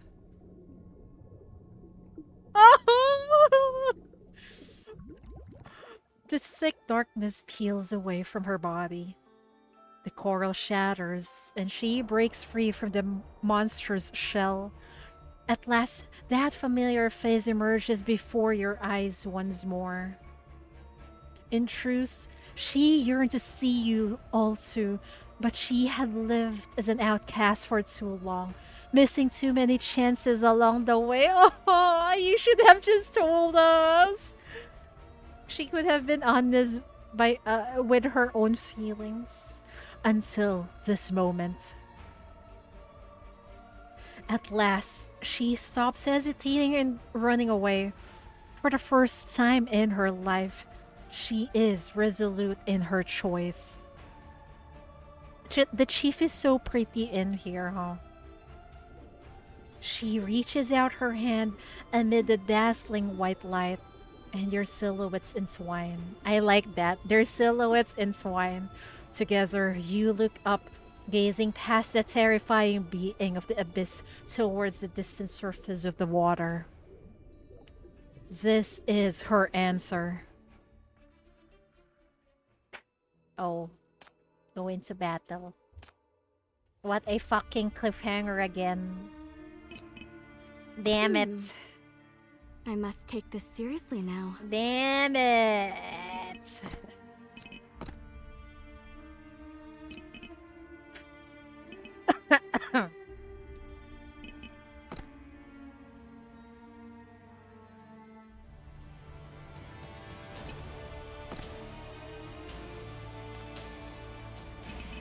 Execution time.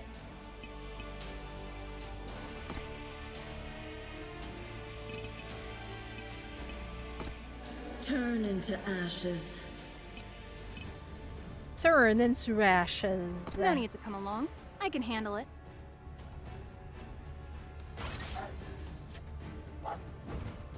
Ooh. It's a boss battle. Oh.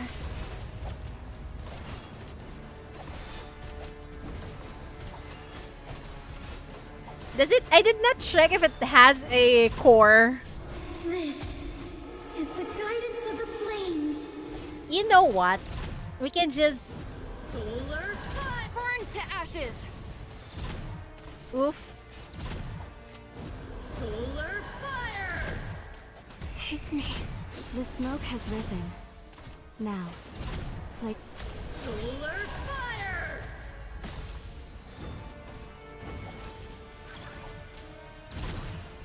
This is the guidance of the flames. What?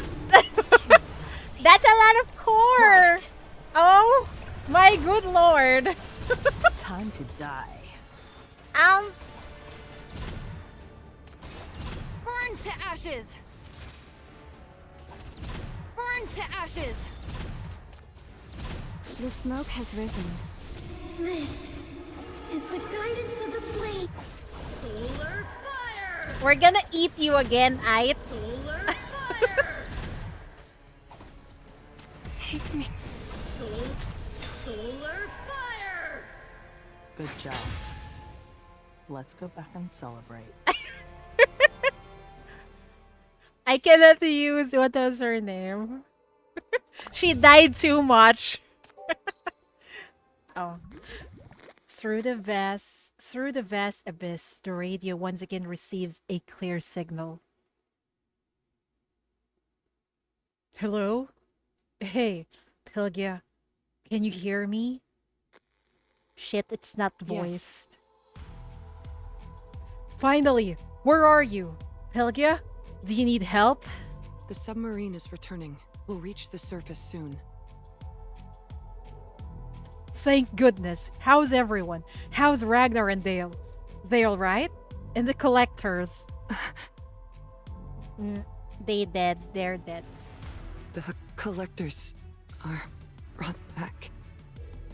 They've put voice acting in Yao's interrogation. Oh my. I would love to read that again. I read through that on stream if I remember correctly. I have to read through everything. It feels a lot better if it has voice acting, right? After a brief silence, a rustling sound comes through, followed by a woman's voice. Don't blame yourself. I'm the one who misjudged the situation here. Is this Dr. Banyan, perhaps? Who is this? Whatever happened, Pylgia, I'm just glad you made it back. We owe you. I couldn't have done it alone. You can feel the warmth of Pylgia's palm. You mean little guides with you?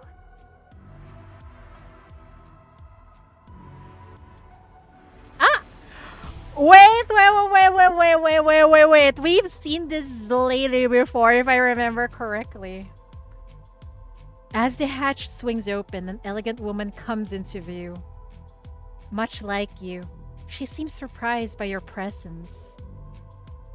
But soon she regains her composure, a gentle smile spreading across her face. Even in these waters, you've managed to work another miracle. I really wonder where your limits truly lie. Another beauty appears. She is? Who is she? She's so pretty. Have we seen her before? Or maybe my mind is playing tricks on me. She kind of resembles the lady with the underground before. I'm not sure because my memory is quite spotty. It's been a while since we last... Not yet. Okay. Maybe I'm remembering something different. Okay.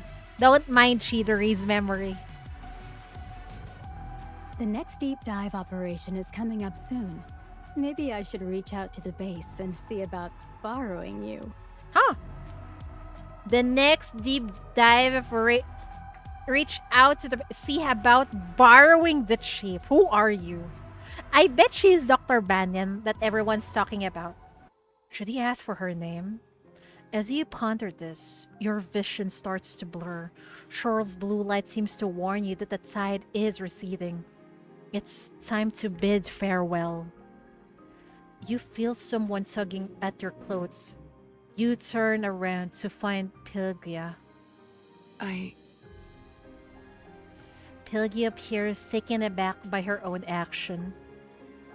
Once out of the water, she has returned to her usual reserved self. But now you understand her a little better, as everything fades into the distance and time runs short. With farewell approaching, you gently take her hand. No longer choked by pain, you can finally utter the words that must be spoken. I'll come back. I promise. Pylgia nods. In the intensifying light, her lips part and close. Even though her voice is no longer audible, you still make out the words spoken. No! Why isn't it voice? Oh. I will be waiting for you. Goodbye. Damn, they missed that part. They didn't put a voice. Oh boy. Oh, FAC. Oh, this is Paradiso's peeps. Who is 06, I wonder. FAC confirms SHP-13's consciousness has stabilized. The illusory moon side is receding. She's back. Surely staying in the ward. We'll have more detailed intel once she regains consciousness. Roger. Roger. And congratulations to everyone. Given the remarkable success of this operation, let me summarize our findings before the supervisor returns. We now know that an abyss that distorted physical laws likely formed in the center of this sea. The nature of this abyss was very close to that of mania and had been a key focus of the expedition's research. Furthermore, we detected another new singularity in the final phase, indicating our anchor spacetime coordinates are more stable. This corresponds to the most active periods of the expedition. According to the DC operations plan, Edge future exploration is now better outlined.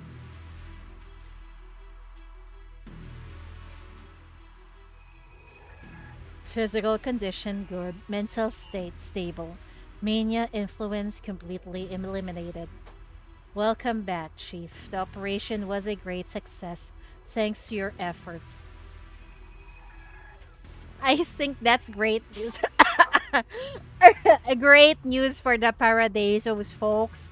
But it just feels like the chief is one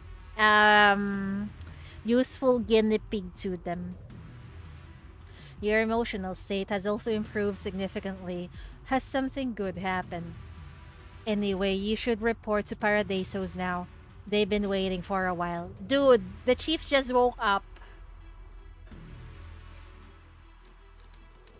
Initiate the next investigation promptly. The Ring Research Institute's safety protocols have been validated. SHP-13 is secure. We can deploy her for more frequent explorations in this sea. Hold on. The containment effect isn't at 100% yet. In the final 5 minutes, her mental contamination showed fluctuations that once exceeded the threshold. We can't take that risk. That was just because the mission site was too close to the center this time. It could also be a reasonable margin of error from the deep observation. Besides, SHP-13 herself has high uncertainty. She might have taken some atypical actions. The Institute stated they had taken all these factors into account when they submitted the proposal. I agree with 06. It is good that we have identified a feasible technical solution, but we should still conduct investigations when absolutely necessary. Safeguarding SHP-13 from excessive strain should be our primary focus. Concur. Now that things are different, she means more to us now. We must exercise greater caution. Reviewing our safety measures before proceeding in the rational choice. Roger. However, there's one crucial point to add regarding the safety protocols. The Institute's protocols hinge entirely on 01's calculations, relying on his tracking of previous sites and an analysis of the illusory moon's mania characteristics. The Institute calibrated the containment system parameters solely based on the data he provided. We can't rule out the possibility of discrepancies. I agree with 07. It's rare to see you join the discussion. The past discrepancies require rectification. This won't take up much of everyone's time. Please inform everyone at the Institute that the system will be implementing corrections to the C-Mania characteristics soon. I appreciate everyone's effort in adjusting the safety protocols. Roger. The Institute doesn't intend to question your calculations, but this. Were there really discrepancies in your previous observations? There is currently no evidence of issues with the observation calculation system, though we can add some more testing procedures in the future. Nonetheless, since the shackle's characteristics remain stable, the illusory moon connected to them will likely maintain stability as well. That being the case, I'm more interested in what she discovered at the bottom of the abyss. Well, that's all for my report. I need to get back to work. One last thing, please pass this message to Chief.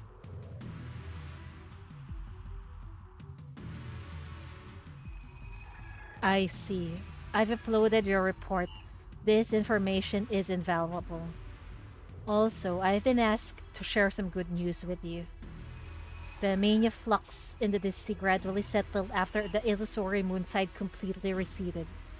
But this time, unlike in the past, the singularity didn't vanish along with that side. You mean, deep in BR000, at the heart of the sea, the mania entity that formed a connection with you remains active to this day. To put it in less technical terms, are we connected to Pylgia? You didn't lose anyone this time, Chief. Your companion is still waiting for you in the past. Finally! Oh my god! Is that so? That's wonderful. Truly is. None of it was futile. You no longer need to dread moving forward. This path ahead is no longer only about powerless loss. Your expedition has already begun, and the path will guide you to them. This time, it will be more than just despairing farewells. We have found a way, and you have rekindled your resolve, also your power. Everything can change now. We want to change. And after this... What now? That sounds so fucking creepy. Huh? What was that? What's the matter? No, it's nothing. Oh god. Oh no! Oh no! Did we awaken the OG Chief's personality? Oh, oh. Ariel, finally the first win. Only took us 5. It only took us 5 tries. I wish we could have saved the others before. In that instant, something flashes before your eyes. And then, even this memory sinks into the depths of the hazy dream.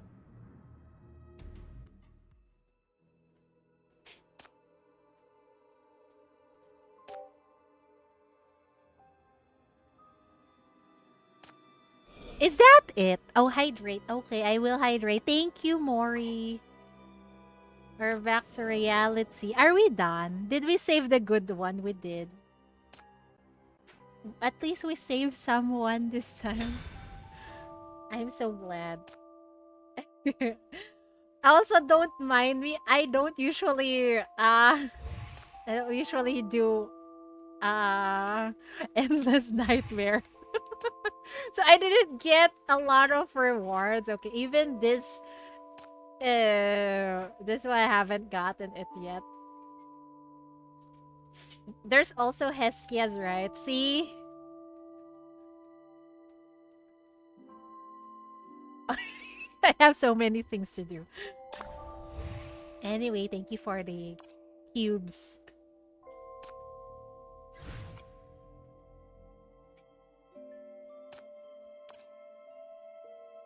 That cliffhanger is... It is! It is!